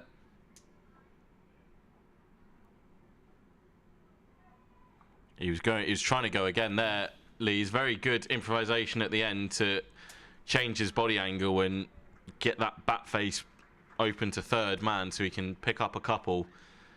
But it's definitely a tactic for him. I just wonder if Joe Clark is going to have to make an adjustment. It is Linda who's at short fine leg, and I think it's Mohammed Amir at short third. I wonder if he's going to have to try and drop one of them to dissuade Lees from doing that. That is the cat and mouse, you know.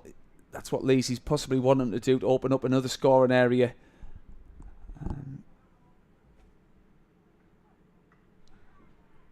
Flicked away. Chips that one, just a single. As you say, Lees was just stretching that hip flexor quite a lot during the Durham field and innings, not renowned for his pace between the wickets, but he seems to be moving all right, Rob. Yeah, if it was obviously a major concern, he wouldn't have played today. And obviously, if there's any extra work they need to be doing, then they could have rejigged the batting order to, say, get Ben McKinney up the order or open with Beddingham.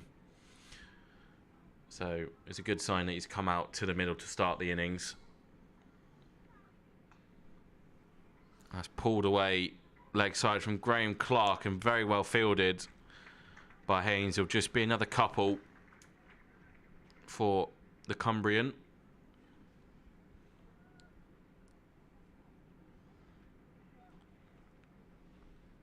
That's it. And just sort of reading up about Muhammad Ali, he relies on his sort of line and length and a bit of nibble rather than out-and-out pace. So obviously he'll probably have a few tricks up his sleeve as well. But still hard into the wicket, not letting Durham free their arms is the way they're going.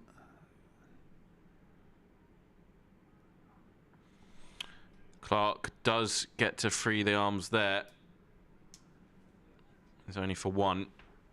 Yeah, but again, sort of Clark shuffled the leg side, try and open up that offside. The ball's up to followed him. I think Clark would be a little bit disappointed. Didn't manage to find a bit of space there to get that for 4.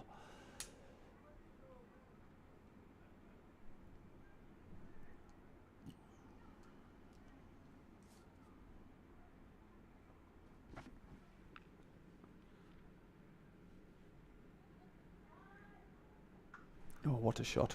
That's a cracking pull shot. Alex Lees has absolutely smoked that over the infield, over mid-wicket. Lovely shot for 4. And Lees just stands still this time. Nice base and just gets his hands through that over the top of mid-wicket. It went like an absolute tracer bullet. Good signs for the Durham captain.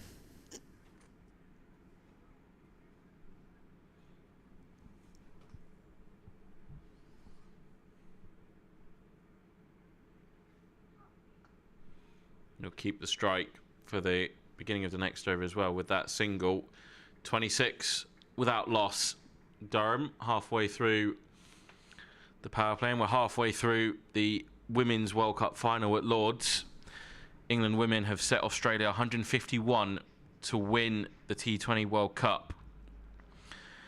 Nat Sciver-Brunt an unbeaten 58 from 53 at number 3, and Freya Kemp supporting her with 44 from 28. After England were 70 for 4 at the loss of former captain Heather Knight. So England finished 150 for 4. Australia need 151 to claim the crown. Bump ball. Very good Yorker though from Stone. Really, it's sort of like what Rain was doing at the back end of Knott's innings, just making it really difficult for Lees to get any traction on it.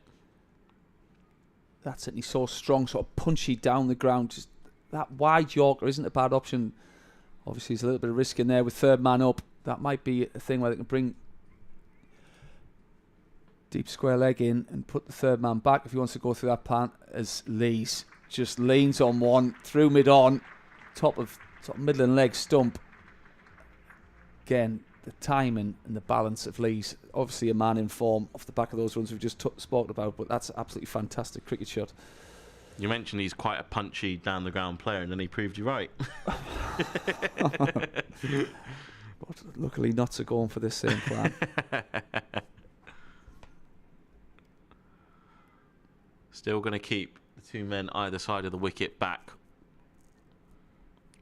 square. Lees was trying to, I think, send that into the Dapper Bet stand. He was trying to absolutely launch that. We've just spoke about that lovely base he's been setting and just letting them hands go through. Is I think you were right. He was eyeing up the Dapper Bet stand probably about 10-15 rows back.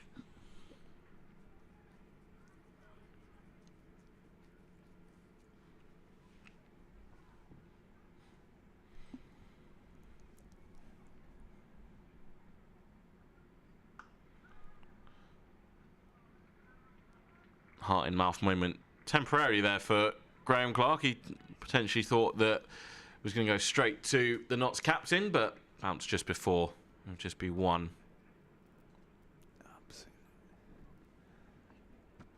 And that's good watching again. Clark just shimmy to that leg side. Just closing himself off. Not able to get his hands through them as the bowler keeps following him.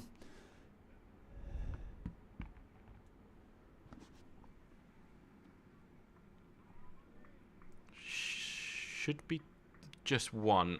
I was wondering if Haynes had a bit further to run around. It would have been two. He's got that hand heavily strapped now.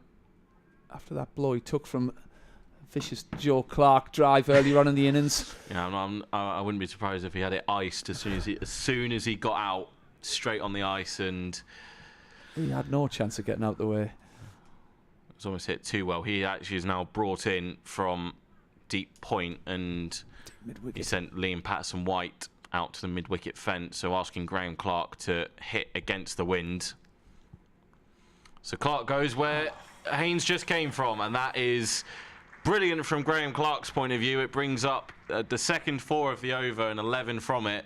But from a captain's point of view, Muchie, that is exactly what you didn't want. Well, unless he was going for the double bluff, that was not a great piece of ball. And obviously with those two men sat deep square leg, deep mid-wicket, you're probably looking to get it tight to the ball. And Clark did just shimmy a little bit the leg side, so he might have gone for the wide Yorker, but Clark was up the chance and he just pieced the gap there, backward point. And another good over from Durham is the move to 37 for none after 4 overs. 2 overs remaining in this power play. Amir back on. Field set, deep backward point, deep backward square leg. Again, Lee's looking to send over third man. I wonder if Amir is just having a word with him right now. Bit of a laugh between... Well, that's it. It was definitely... I'll see your little scoop and I'll just bowl a nice little slow ball. Outside off. Yeah. Scoop that. Oh, again, though, it just puts a little bit of pressure on the ball there. Knowing that he's wanting to go over there. Takes all the pace off for Clark.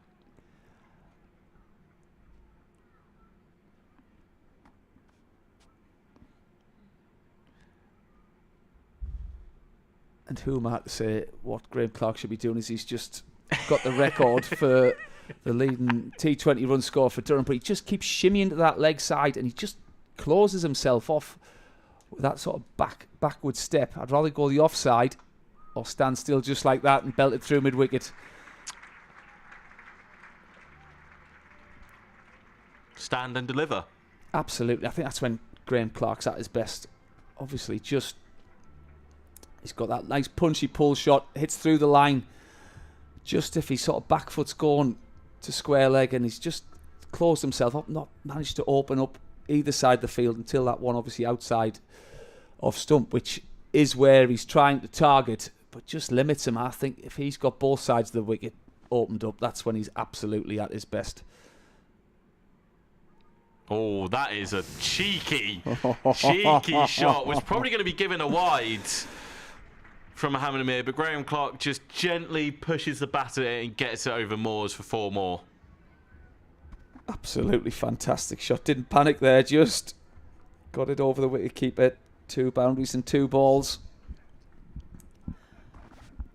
9 off the first 4 balls of this penultimate over in the power play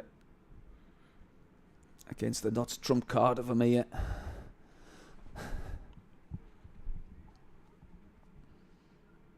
There's that shimmy again.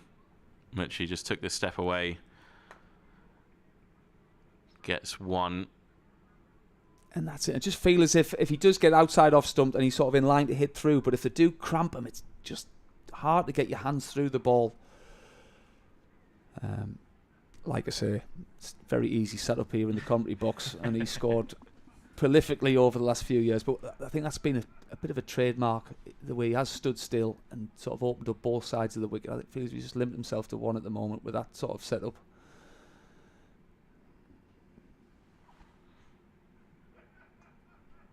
He's just tucks that in. He's going to look for 2, actually. And, yeah, good running. Good running and good awareness from the pair of them to notice that the Notts fielders were on their heels and not alert enough to the possibility of a 2.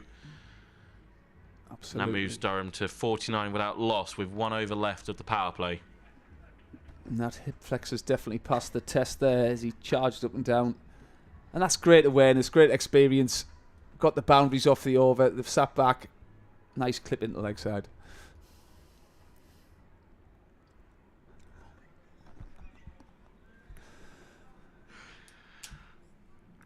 With Durham 49 for none after 5 overs. Notts were 57 for 1 at the end of their power play.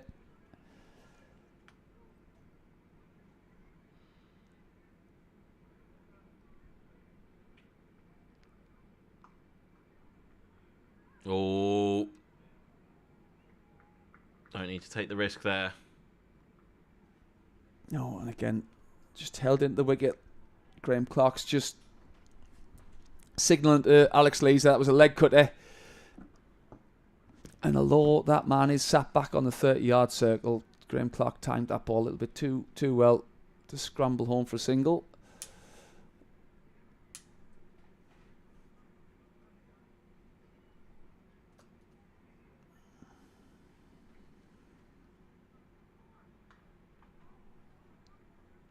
Still going with the 2 extra covers.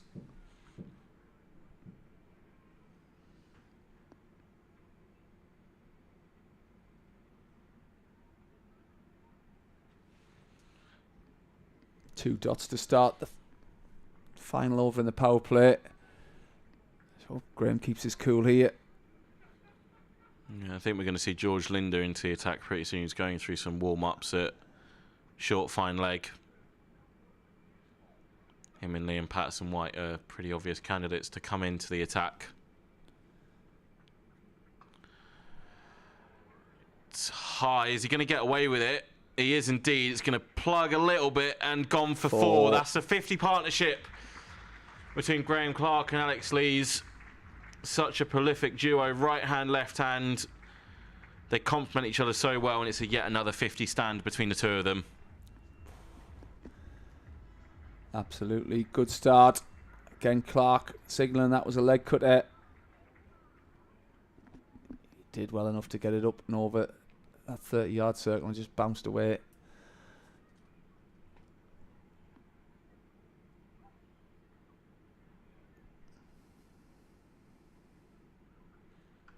He takes that step away. It's that step hit. He's hit that like an absolute tracer ball. Just bounced in front of George Munsey, I think. Short extra cover. Tight on that one. With sort of a square recover on the 30-yard circle. Clark will feel a little bit unlucky there, not to quite pierce that gap. He was definitely not holding back on that slash through the offside.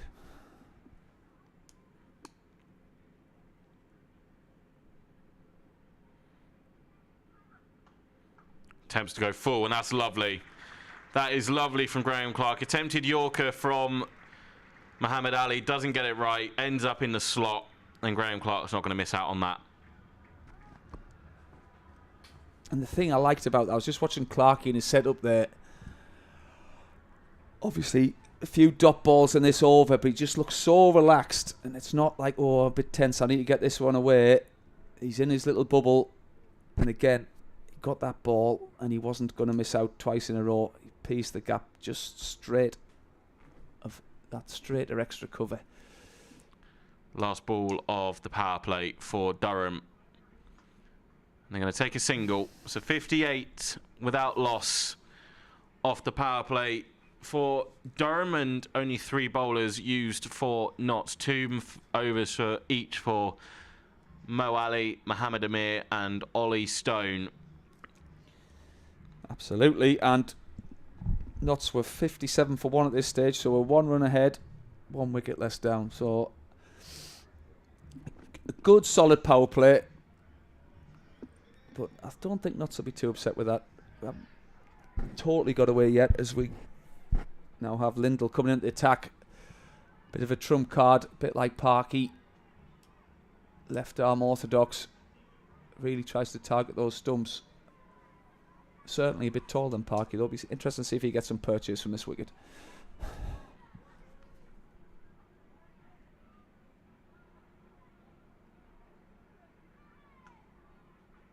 Yeah, very experienced campaigner as well to chuck the ball to straight out the power play. He's obviously watching him come off with the bat. He was very disappointed and angry with himself that he hadn't quite got as many runs as he thought he should. But as an all-rounder, that's the benefit of having both sides of the game, is that you have the second opportunity with the ball.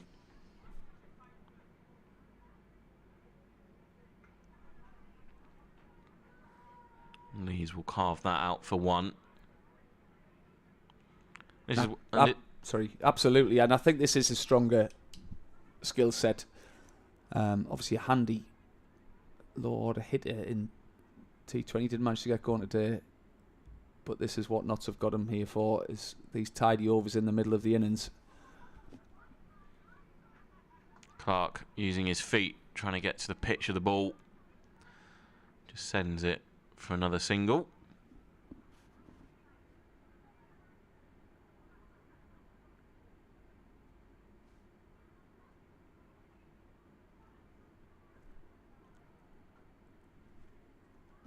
Ollie Stone's just come a little bit finer in front of us down at long off.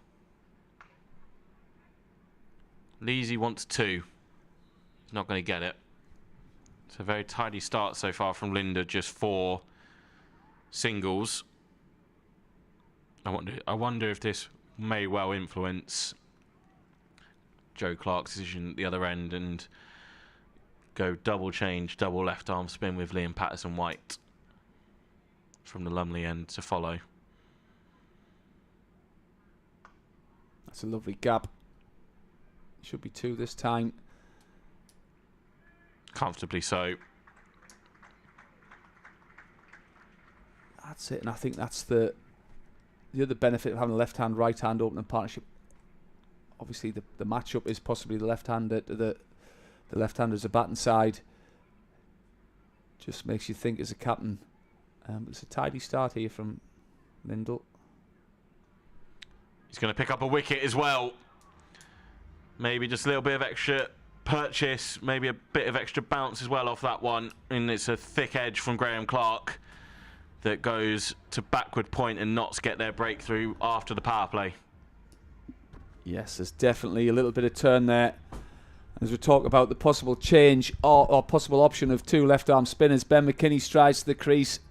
That might change Clark's thinking. A nice little innings there from Graham Clark there. 34 off 25 balls, striking at 136. But a much needed for the Notts wicket for the Notts Outlaws. As I say, Ben McKinney, and much talked about Ben McKinney, played some beautiful shots in that innings at Headingley this week. And there's somebody very much on England's radar. Comes to the crease. Nice tidy start from Lindell there.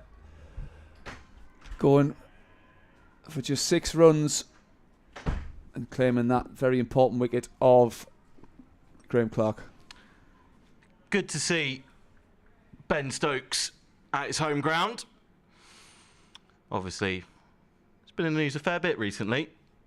The Durham fans can probably look forward to seeing him a bit more in Durham colours. George Giselle up there as well, I'm pretty sure. Alex Lees will get Ben McKinney on strike pretty quick. Was hitting them very nicely down at Headingley on Friday night. Was Ben McKinney, came in at number 4 that evening. Absolutely. I think he had 3 or 4 sixes in a row. And with the 2 left-handers that have gone to McCann, the off-spinner, turned the ball away.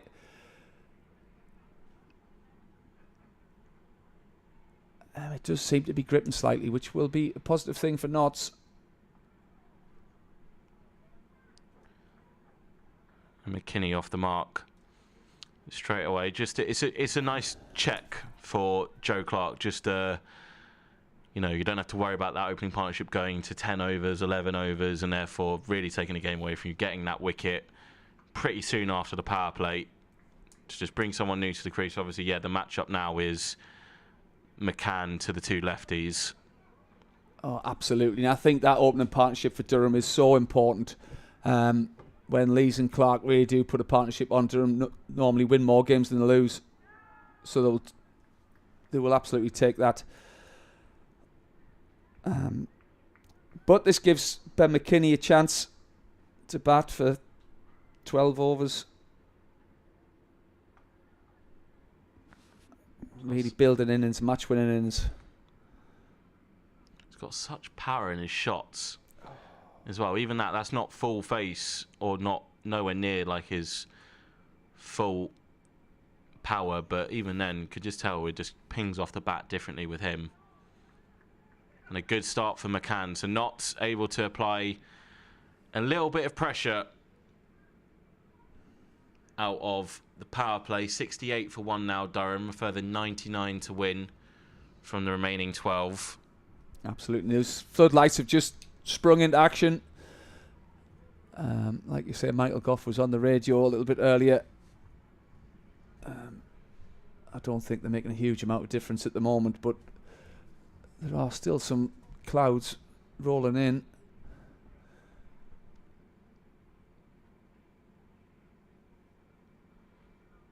I think if we can get 8, 9 and over off Lindell,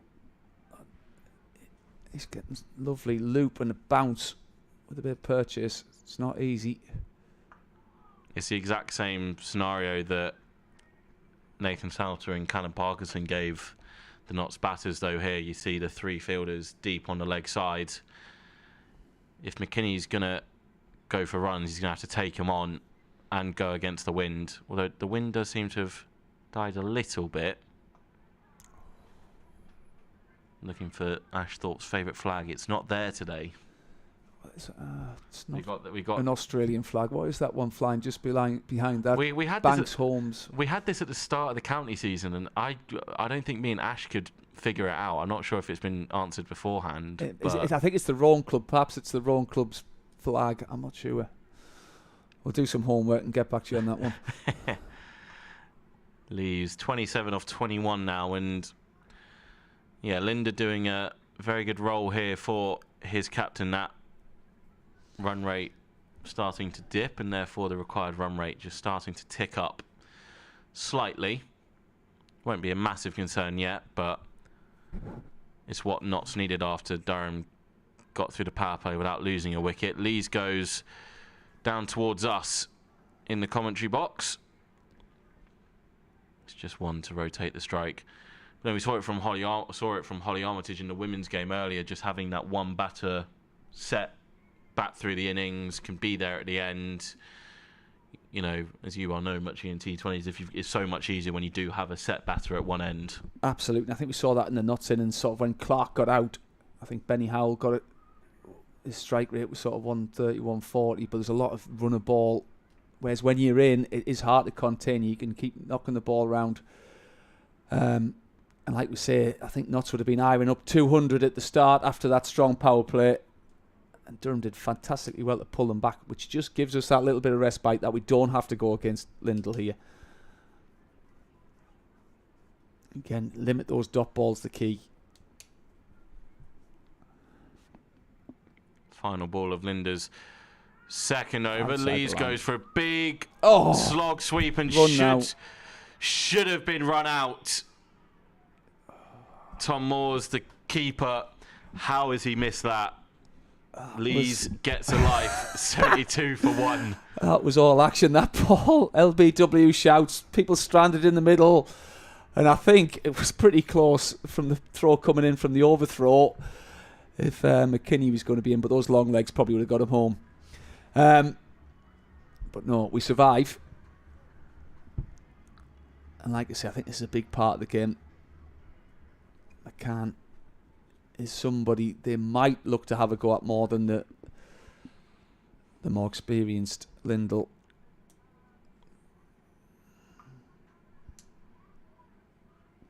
think if you are gonna, I know that obviously the matchups and everything, and how the analysts and everything will look at T20s and go, this is a bad matchup for the batters. But at some point, you just have to take that. Sometimes you just have to play him on name and on merit. He doesn't bowl. Yes. He doesn't bowl a lot, and that's obviously for a reason. And that is the effortless power of Ben McKinney. As again, just like the Notts Outlaws did a few times, that step hit ball. And that was just absolute poetry in motion for me, that, Rob. It's just the fact he makes it look so simple, and it's just not. Yeah. Like, I know Ash Thorpe would say the exact same thing. Like, he has the ability to make the difficult shots look so simple. And that's not him at his most powerful, most aggressive, and it's just a check drive for 6. But he holds his shape. I think a few times he's thrown his hand frantically at the ball. That was a lot more controlled. Good comeback from McCann. Absolutely. McKinney gave himself a little bit of room. McCann followed him. But again, he didn't panic. There's a big gap. If you can get it over extra cover, or to the side of extra cover, there is a big gap there. And Patterson White won't be able to get round to it. And that is fantastic batting. After hitting him straight back over his head there, he's opened up that offside. Obviously with the spin, and again the timing and the natural power of the man, gets it over the rope for 4 more. There he goes the other side of short cover. Just be 1.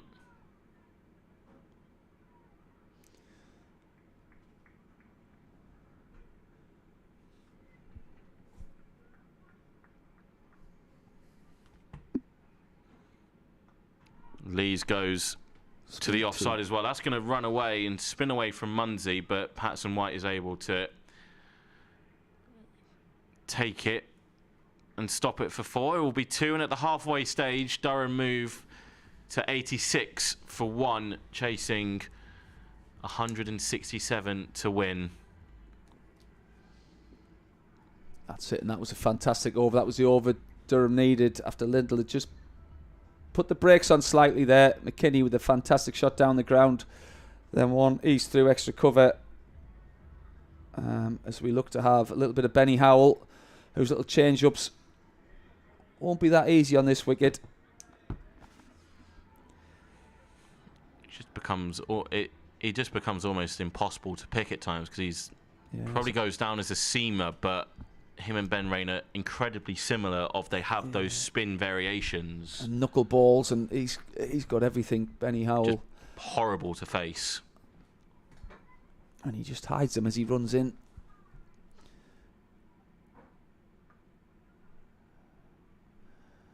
And McKinley watchfully punts that one down the ground for 1.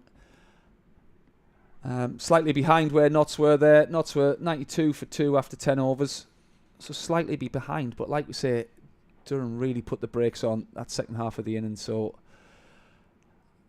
absolutely they'll be happy with where they are now.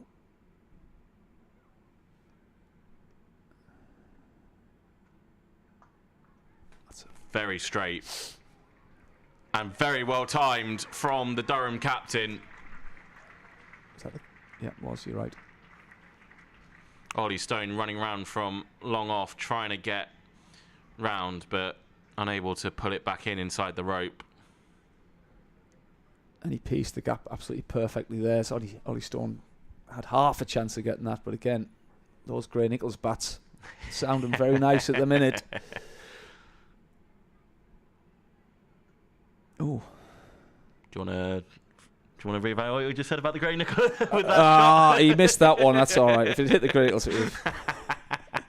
No, it looked like a little off cutter there from Howell.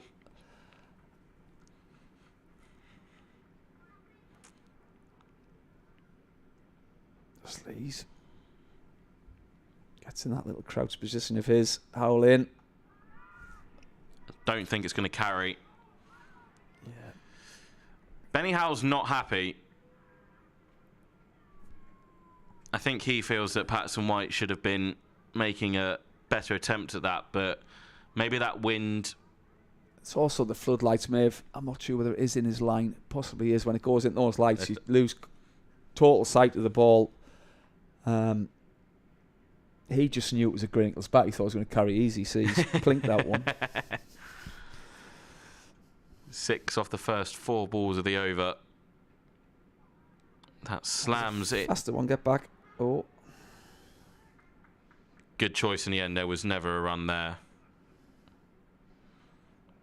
Yeah, that's what you mean. Slightly faster. The ball before was held back. This one he pushes through a little bit faster, and it's just... And that tends to be his change-up, is the faster one. He tries to take pace off as much as he can. You can't do that against Ben McKinney, though. He took the pace off. McKinney waited for it and slammed him into the pavilion for 6 more. Absolutely, and there's that power we talked about there. Held his shape. Knots caught out on that side 3 times in their innings. That wind does not stop Ben McKinney. Again, though, it was into a great gap as well. Sort of at that straight mid-wicket gap. There's never a fielder there, and absolutely fantastic shot. And another good over for Durham. That's the move to 98 for 1. With 9 overs remaining. He's going McCann again for a 3rd over on the bounce. It's a brave call, but as you say, he thinks he needs to break this partnership. This is ball spin away. He thinks might be his best opportunity. Good keeping. Very good keeping from Moores, but Lees was comfortably back in. Some lovely footwork and a little flourish with the bat above his head there. Again, a little bit of purchase. The run rate required now 7.8. Like I say, if we can eliminate the dot balls, hit the odd boundary, we do this as a canter. There's a Notts team there needing to stack a few dots on us, build a bit of pressure. It's a slight advantage Durham now, I would say, but very much in the balance still. With a little bit of purchase for these spinners. High. Attempted reverse sweep from McKinney. Flush on the pad, 100 up for Durham halfway through the 12th over, excuse me. 60 odd more runs to go. 67 more runs for a priceless win. And Alex Lees, he was trying to go to Bannatynes. He's ended up edging that right down in front of us, but it's 4 runs all the same. Absolutely, and Knott's got a couple of those that just squirted past the short fine leg third man fielder, so although it's not where Lees would have been aiming, he will be over the moon. That's gone for another boundary. As I say, this little gamble from Clarkey to go 1 more with McCann isn't working at the moment with 2 balls to go.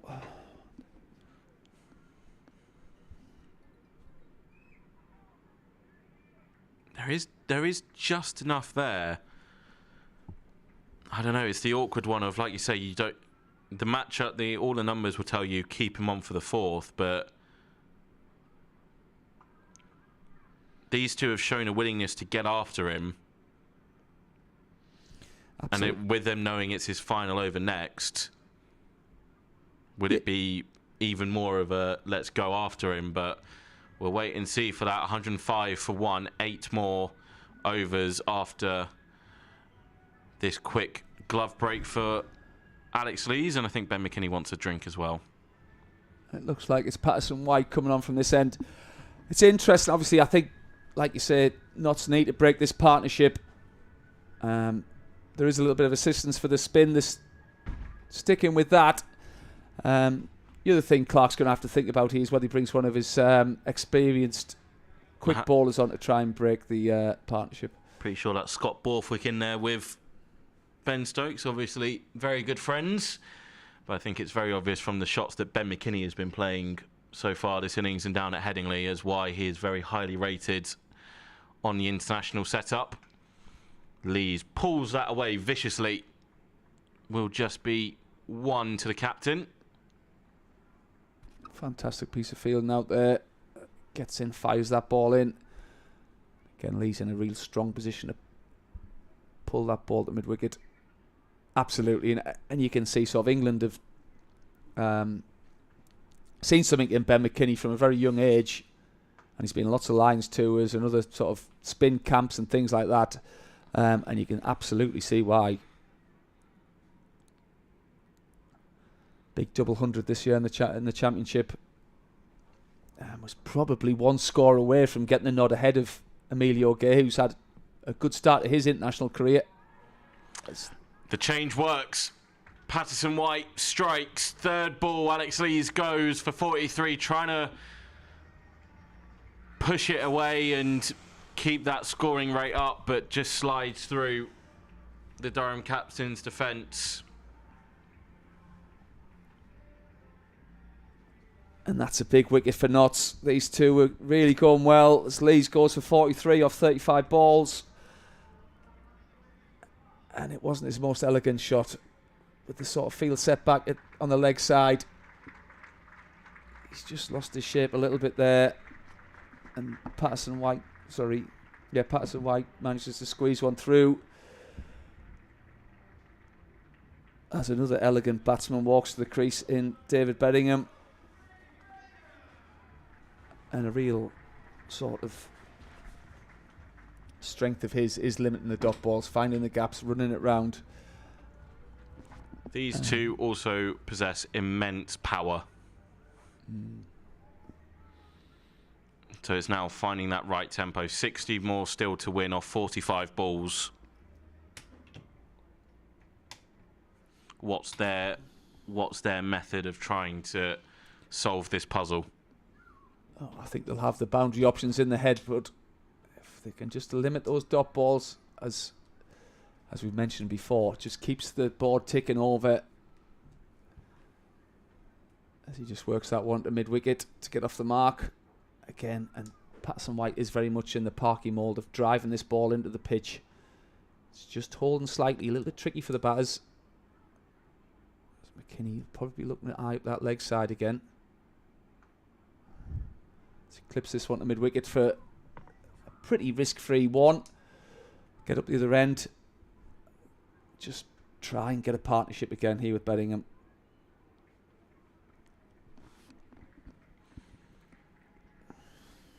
Last ball of what's been a breakthrough over for Notts as Alex Lees gets a nice round of applause walking up the steps. Gotta go. Sheepers. Oh my, someone get back. Chuckle Brothers out in the middle. To me, to you, to me, to you. And somehow that's neither ended up in a run or a wicket. 109 for 2. Well, it was Chuckle Brothers from Durham and Chuckle Brothers from Notts as they had two shies at the stumps, missed both. Was that actually a dot? It was a dot, wasn't it? It was a dot. We live to tell another tale.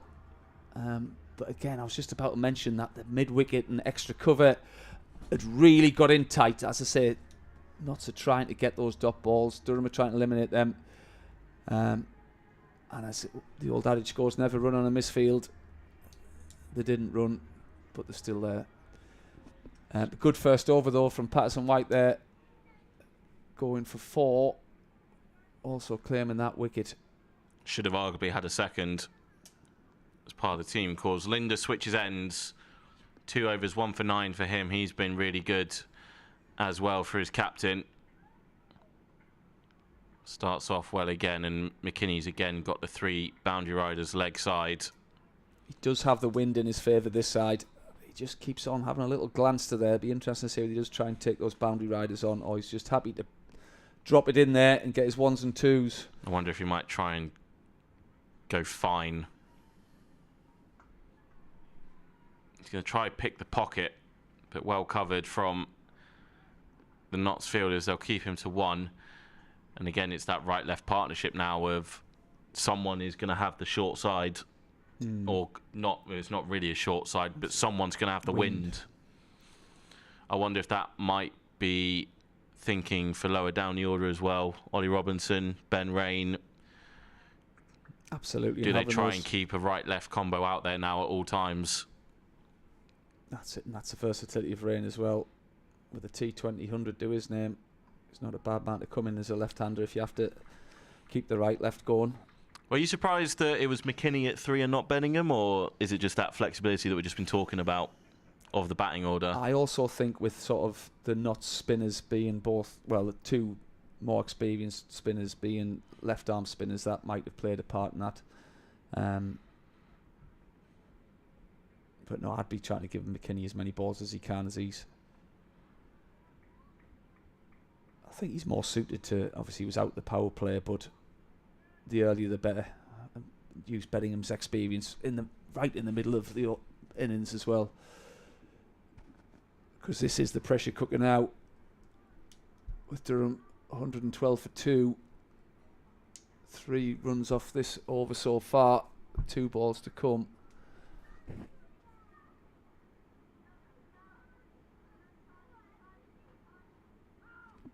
Oh, where's that gone? It's gone through the keeper's legs. No one had any idea where that went. Bellingham was trying to keep it fine and beat Mohammed Amir at short, fine leg, and it ended up going all the way through him and all the way through Moores. So scamper through. A run's been given. I was confident that was just going to be a bye, but lost it all the way. That gap fine outside Amir, I reckon, is McKinney's best chance if he wants to go with the wind.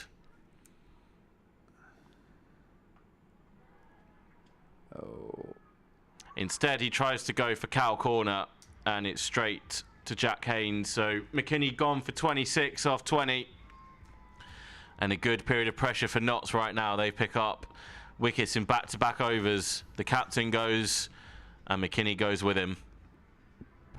And that was always going to be the risk and reward as we see those Banks Homes flags fluttering again. The matchup spinning into you, hitting with the wind. Fortunately, he didn't quite get underneath it. But another little contribution, not a match-winning contribution again for McKinney, but 26 off 20. He's played a hand with some beautiful shots as Ben Rain strides to the crease, another left-hander. And this game really is in the balance now. I think we'll see right-left now till the end.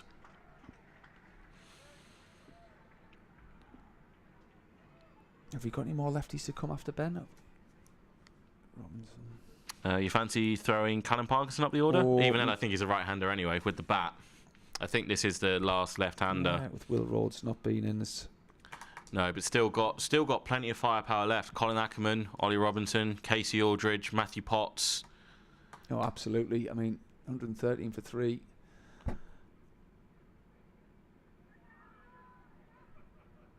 This Bellingham goes for that reverse sweep again. Again, the bowler just firing it in down that leg side, so he can't quite get his hands through. Gets a leg by this time. Brings Rain on strike. Again with the field set. Deep square leg, deep mid wicket, long on, long off, deep extra cover.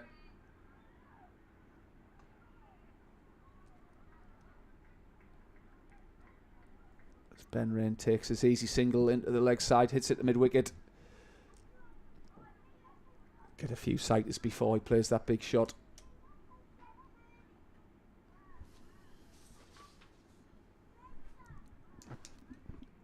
Muncie just coming in tight now on that leg side. Bellingham still not able to get that reverse sweep going.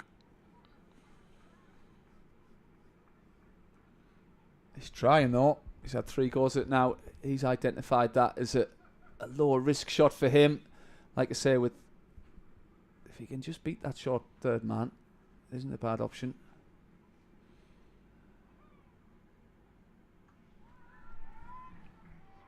Oh, Ben. It's a short stay for Ben Rain as well. Again, I think he was just trying to keep that down. He wasn't trying to hit the boundary, but he's timed it so well. It's gone to that deep square leg fielder. And that is a real hammer blow for Durham. As they lose another wicket. That's 3 wickets in quick succession now. These Notts spinners are really begin to strangle the Durham innings. As Ollie Robinson strides to the crease. 2 right-handers now for Durham. And again, it's just need to get a partnership. Okay, possibly advantage slightly to Notts now. Still very much a closely contested game. I think with how these last 3 overs have gone now, wicket in all of them, it's very much advantage Notts. But we saw this in their innings as well with the bat. In that this was the period where wickets did fall in clumps, and it's just important that, as you say, Durham still try and keep the scoreboard moving. And the thing that Ollie will bring is that he is very quick between the wickets, so try and bring about more of those opportunities for ones to be twos. Absolutely. And I think it's 4 or 5. I know it's 2020 cricket, you're going to get caught out in the boundary, but I think we did this, I can't remember which game it was, where it was big shots, keep getting caught out, the 1s and 2s, hit those little gaps. That was arguably the best OEW shout of them all. I'd like to see that one again. Against Bedingham. It's a dot to end the over, 117 for 4. Notts putting a stranglehold on this Durham innings. No, that's a fantastic over. And the comparison at this stage, Notts were 129 for 5. Durham are 117 for 4, so still very close. As we just see this LBW shout again against Bedingham. It was just sliding down, didn't quite manage to get the purchase to keep the stumps in play. Luckily for David Bedingham and Durham, Lindell comes into his final over.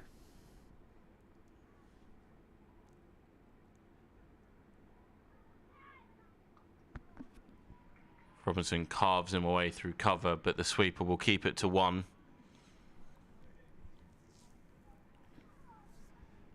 Four overs left after this. You'd imagine Mohammed Amir will definitely bowl 2 of them. Absolutely, Muhammad Ali and Ollie Stone. It's the exact same equation that Alex Lees had by getting one out of Colin Ackerman, just having options to go at with the end of the innings, not tying yourself down to one bowler. Oh, good gap.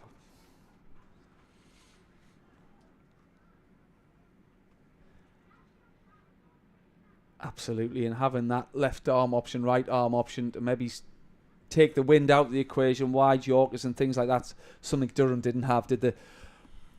But like I say, I think the game's going to be won and lost with these spin overs, the next couple of overs.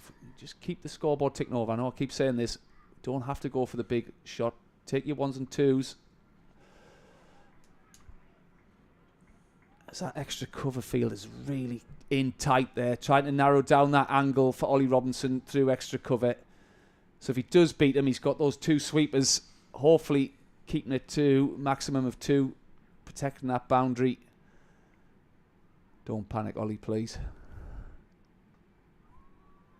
It's a lovely shot. And that's a real trademark of his batting, is his footwork, how he gets into position, opens up both sides. Strong sweeper of the ball as well. Really good to see him in a bit of form. Obviously, he was talked about for the England wicket-keeping position. Didn't quite get that nod and had a little bit of a rough period, but just seems to have got a bit more flow in his batting and back to his best. It's possibly 2 into the leg side. Should be. Lovely gap. Get in there. Well done. Yeah, I think he's worked pretty hard with Dale Benkenstein to try and get to the bottom of why his run started to dry up a little bit. And, you know, I think it was an 84, I think, against Northants in that game, or maybe it was Lancs just before then. But, you know, it's nice to see, you know as a batter, but you never want to go through absolutely not. a run of form or a bad run in form.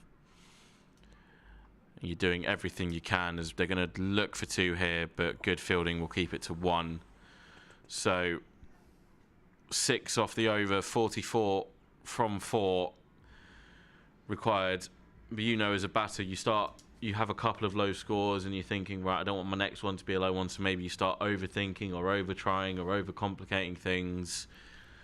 And sometimes you just need to go back to your basics and get those on the straight and narrow, and then everything will start clicking again. Absolutely. There's nothing better as a batter just to be able to stand there, take your stance, maybe have a couple of checks with your backlift or whatever, and just watch that ball. Whereas when you're getting that thing where you're worried about your front pad or you're worried about nicking off, it becomes a very hard game. And like I say, Ollie's just finding that form again. Hopefully he can get Durham over the line here as Amir comes back into the attack in towards Bedingham, who punches this out square to cover for one run. And this is what you talk about now. The wind sort of goes out the equation here with Amir as the left armour, more so going to be bringing it in towards, if his natural movement, bringing it in towards both Bedingham and Robinson. So that's it. He's obviously going wide. I think he could possibly lose his deep square leg and put his third man back as well if he wanted to, if he is going wide. So he might... That's very high. It's going to take some catching. Catch. And Benny Howell, the double whammy. Can't take the catch and then sees it run for 4 as well. That was an absolute teaser. As Benny Howell never ever got set underneath that. The hardest catch is the one we got to turn and run after the ball. As I say, we've got the floodlights to contend with as well. And in fairness to Benny Howell, he only had one thing in mind, that was getting to that ball. Unfortunately, just had a half dive, slipped, and the ball trickled that boundary for 4. Should be 2. He's hit a pocket. They're both quick enough to do it, and Bedingham smartly just taps and runs. I think Ollie is probably the quickest between the wickets out of this Durham batting lineup. So, as you say, can look for those 1s and try and turn them to 2s. 2s, that's it. It was a slow ball bouncer there from Amir. Hard to hit for 4. But as you say, he found such a good pocket. 2 runs.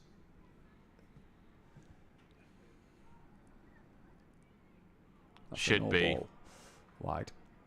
Should be a wide, and is 1 for the over as well.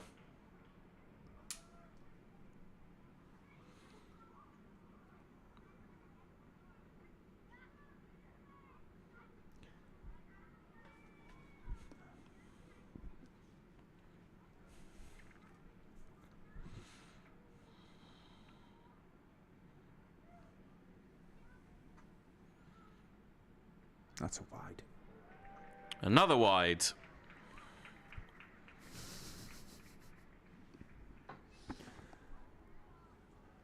It's always that look of surprise from the bowlers. And that's not a wide umps. But no. And I think, unfortunately, for left armour, with the angle, when it is borderline, because it's going across the bat, it always looks a little bit worse. It wasn't far off. What's Amir going to bowl this time as he runs in? Slow ball. Big Nick. Just evades that short third man. And Durham just getting the rub of the green at the moment with another 4. Just past the outstretched fingers of a Notts fielder. And this has turned into a real good over to get a bit more momentum into Durham's innings.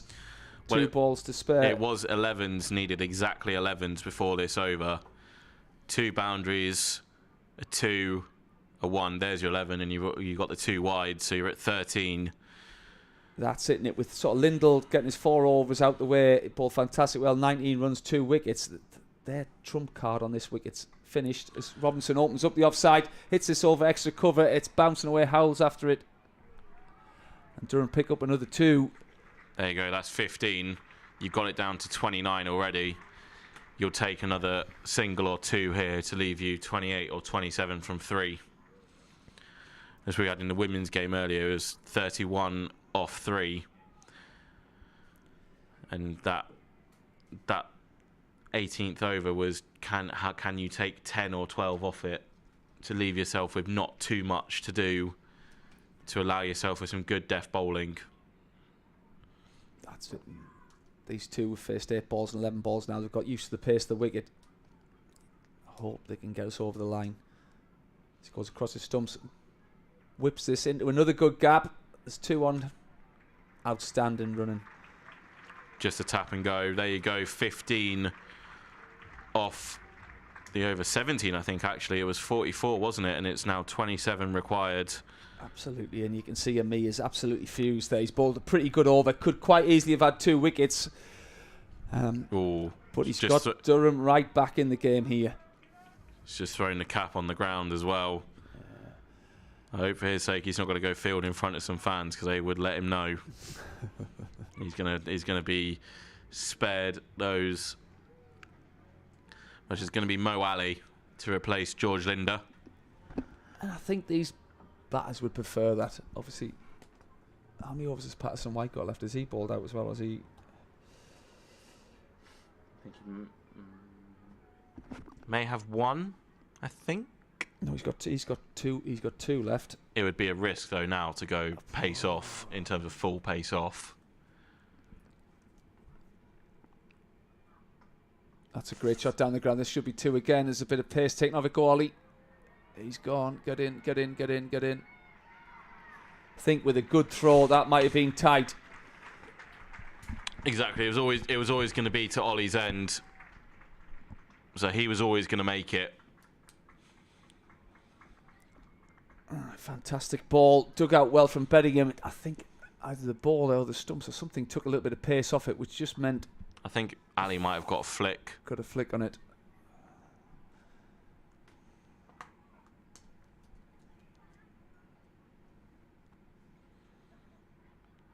Bedingham takes the hit step.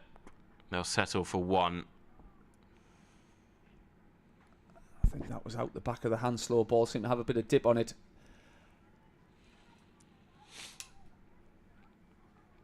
Ali thought he'd squeeze through there as he put his hands on his head. Put a little inside edge to mid-wicket for Bedingham. Keeps the scoreboard ticking over. And the Duckworth-Lewis par score at this exact moment in time is 139. So Durham just slightly ahead on that sort of metric.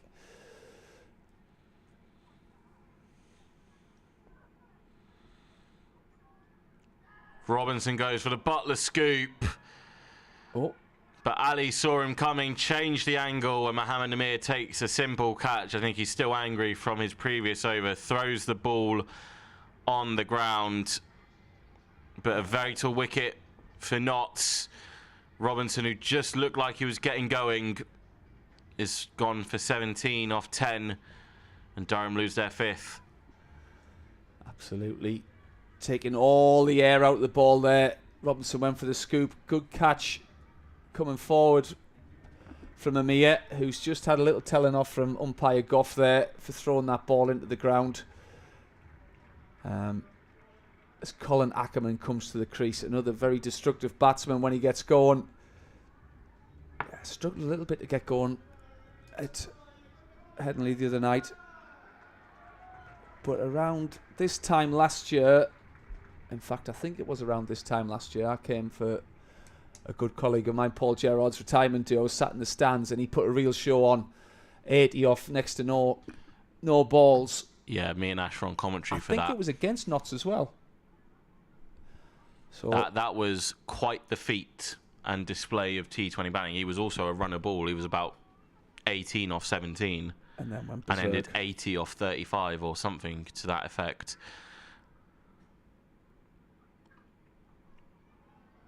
Bump ball, 2 balls left. Can you leave yourself 20 off the final 2? Yeah, that would be my sort of thinking. If you give yourself 20 off the final 2, anything more than that is a little bit outside your comfort zone. Yeah, so I need 4 off these last 2 balls. I think Ackerman is definitely coming with some intent. He'll be setting those feet, like you say. He'll be, possibly mid-wicket. The little gap at mid-wicket or over extra cover here. 2. I think Bedingham was going to settle for 1. I think Ollie Robinson might have tried 2 there, but it's a fantastic Yorker again. Durham managed to get their Yorkers in at the end of the Notts innings. And the overseas player there's definitely nailed that Yorker. I don't think we'll see... Well, I'll put it to you at the end of the over. But if you're Joe Clark right now, I wonder what he's thinking in terms of his last 2 overs.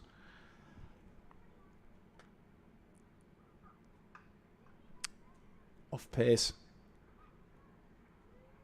Very well fielded. It's going to be 22 from 12. Obviously, Amir's going to bowl, and it looks like he's going to be unchanged and come again from the Lumley end, or Finkel end, excuse me. But I was just wondering whether you would have done an over of Ollie Stone to maybe get Amir at the Lumley end. But I think this is why you get these 2 guys to your club. They're your specialist. They are your specialist death ballers. And like I say, having the advantage of a left arm seam, he can almost take one side of the ground out of the equation. So I think they will go for these 2. With honours even, like we say, look, that Duckworth Lewis score is 1-4-6 Durham, a 1-4-5. So it's a pretty close contest. As Amir goes for that leg stump, and Bellingham picks it up, uses the wind, and deposits it for 6. Good start to the over. Again, Amir just fractionally missing that Yorker. Bellingham picked that up beautifully. There's 2 bounces into that Daffabet stand over there. the amount of power that these guys now get on those shots is ridiculous. That's nothing more than just a flick of the wrists. It's the timing of Bellingham that impresses me. It's effortless. It goes outside off stump. Bellingham misses it this time. It's a good comeback. It's a very good comeback from Amir. It's a tough shot to get it up and over that extra cover, but it's a good boundary option as they've got short third man, a very fine backward point, and then a deep backward point on the boundary. If he can just manage to squeeze it in between those two sort of third man, traditional punch down the ground for 1, 7 off 3. The equation now is 15 to win off 9 balls.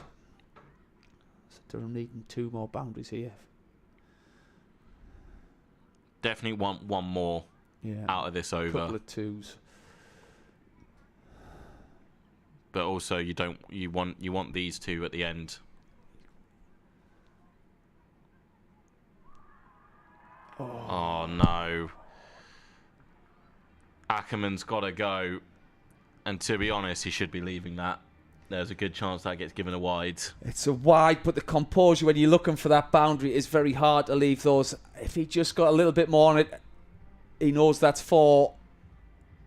And like you say, where we had the rubber of the green in Amir's last over, that one's pouched by Moose. And that is a big moment, because as I say, Ackerman is one of the more powerful batters in Durham's lineup. But this man can also clear the rope in Casey Aldridge as he towers over David Bellingham. 15 off 8. This is the campaign. These 8 balls are the campaign for Durham. Absolutely, like we say, we're pretty much on a must-win trajectory to win that first 2020 trophy. And again, this is great opportunity here for Casey Aldridge to just win a game here for his new club.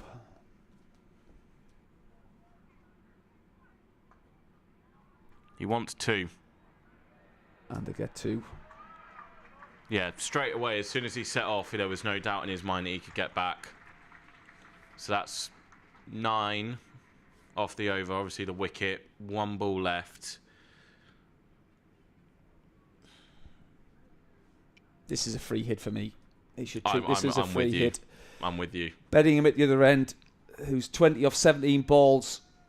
He's the man who's been there the longest. If he can get a 4 or a 6 here, it puts a huge dent into that total.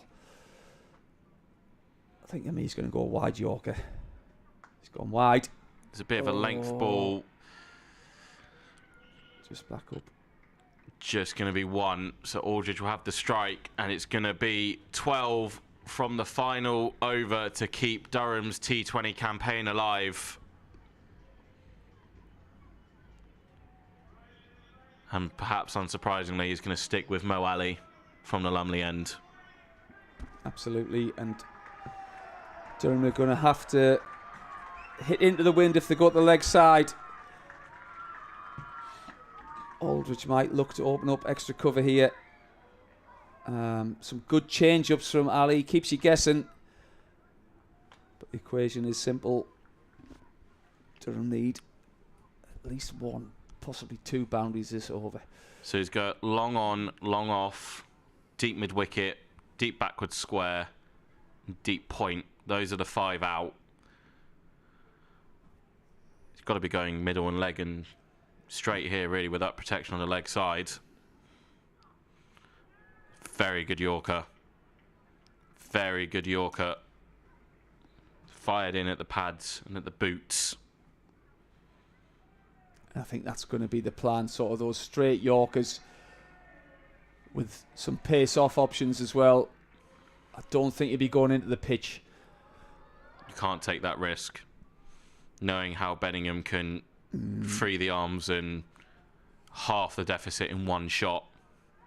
I think Bedingham's just had a little glance to that gap at mid-wicket. Also very good at getting the ball over extra cover. It's 2, has to be 2. Go, Casey. Has to be 2. Very good run in. 9 from 4. Again, another good ball there. Bedingham absolutely couldn't get underneath that. So the death bowling from both teams has been outstanding in this game. Rain and Potts for Durham first up, and then Amir and Ali these last 4 overs for Notts. Really tight T20 here at Banks Homes Riverside on a Sunday evening in early July. Same field.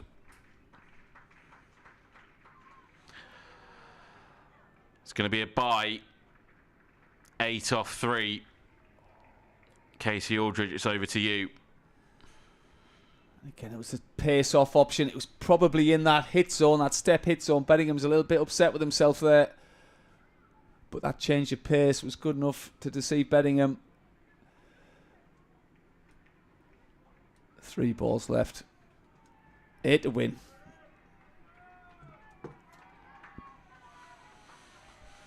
This crowd has been treated to a great game here. They're just beginning to get a little bit louder. Trying to get their team over the line. Oh, how high was that one? Oh, Think he got Oh. no ball on. Is that a no ball on height? well, Michael Goff's got, I think he's got his hand out for 2 balls left in the over, which almost looks like it's a no ball, and then he's signalling it's below waist height, unfortunately for Durham. 7 to win, 6 for a tie. David Bedingham, 7th season at the club. Countless amounts of runs in all formats. Can you do something? That's got to be 2. Go, Casey. He's cruised it. Yeah, Casey's backed up really well. Had to go to the keeper's end. Casey had already started running before the ball had been bowled. And the bowler is not happy, but I don't think the field did anything wrong there. Casey Aldridge. It's just the wrong end. Absolutely chews up the ground. Paul Coughlin, I think you were saying Ollie Robinson's the fastest. I'm having 50 pence on Casey Aldridge in the race. 5 to win, 4 to tie, 6 to win. The only thing about that, it's the wrong end. It had to go to the keeper's end with Casey backing up that far. The only person you were really going to get out is Bedingham. Final ball of this doubleheader at Banks Homes Riverside. Muhammad Ali to David Bedingham, the battle of the overseas. You can't hit that for 6. And Notts are going to get home. It will just be 2. And Notts prove why they are at the top of the North Group. A very clinical bowling performance from the spinners in the middle overs. From George Linder, 3 overs from Freddie McCann and Liam Patterson-White. Taking wickets in back-to-back overs through that middle period. And leaving David Beddingham and Casey Aldridge just too much to do. Beddingham finishes 26 from 21. Aldridge 4 not out. Notts Outlaws get home by 3 runs. And it looks like that might be it for Durham's T20 campaign this year. And that's almost been the tail of the tape. I mean, Durham haven't quite managed to get over the line in those tight matches. Had a fantastic start. And then have just been on the wrong side of the ledger in the last few tight games. What a fantastic game of cricket, though, for this Banks Homes crowd. A little bit disappointing, obviously. I think that does make it very hard for Durham to qualify. They need a lot of things to go their way, I think, now. Going down to the last ball, you can't really ask for much more in a T20. Obviously, from a Durham point of view, you wanted the points. But there's a reason why Notts are top of the North Group. Thank you to Gordon Mutchell for joining me. Thank you guys for watching on the live stream in association with Dafa News all day. We'll see you next time.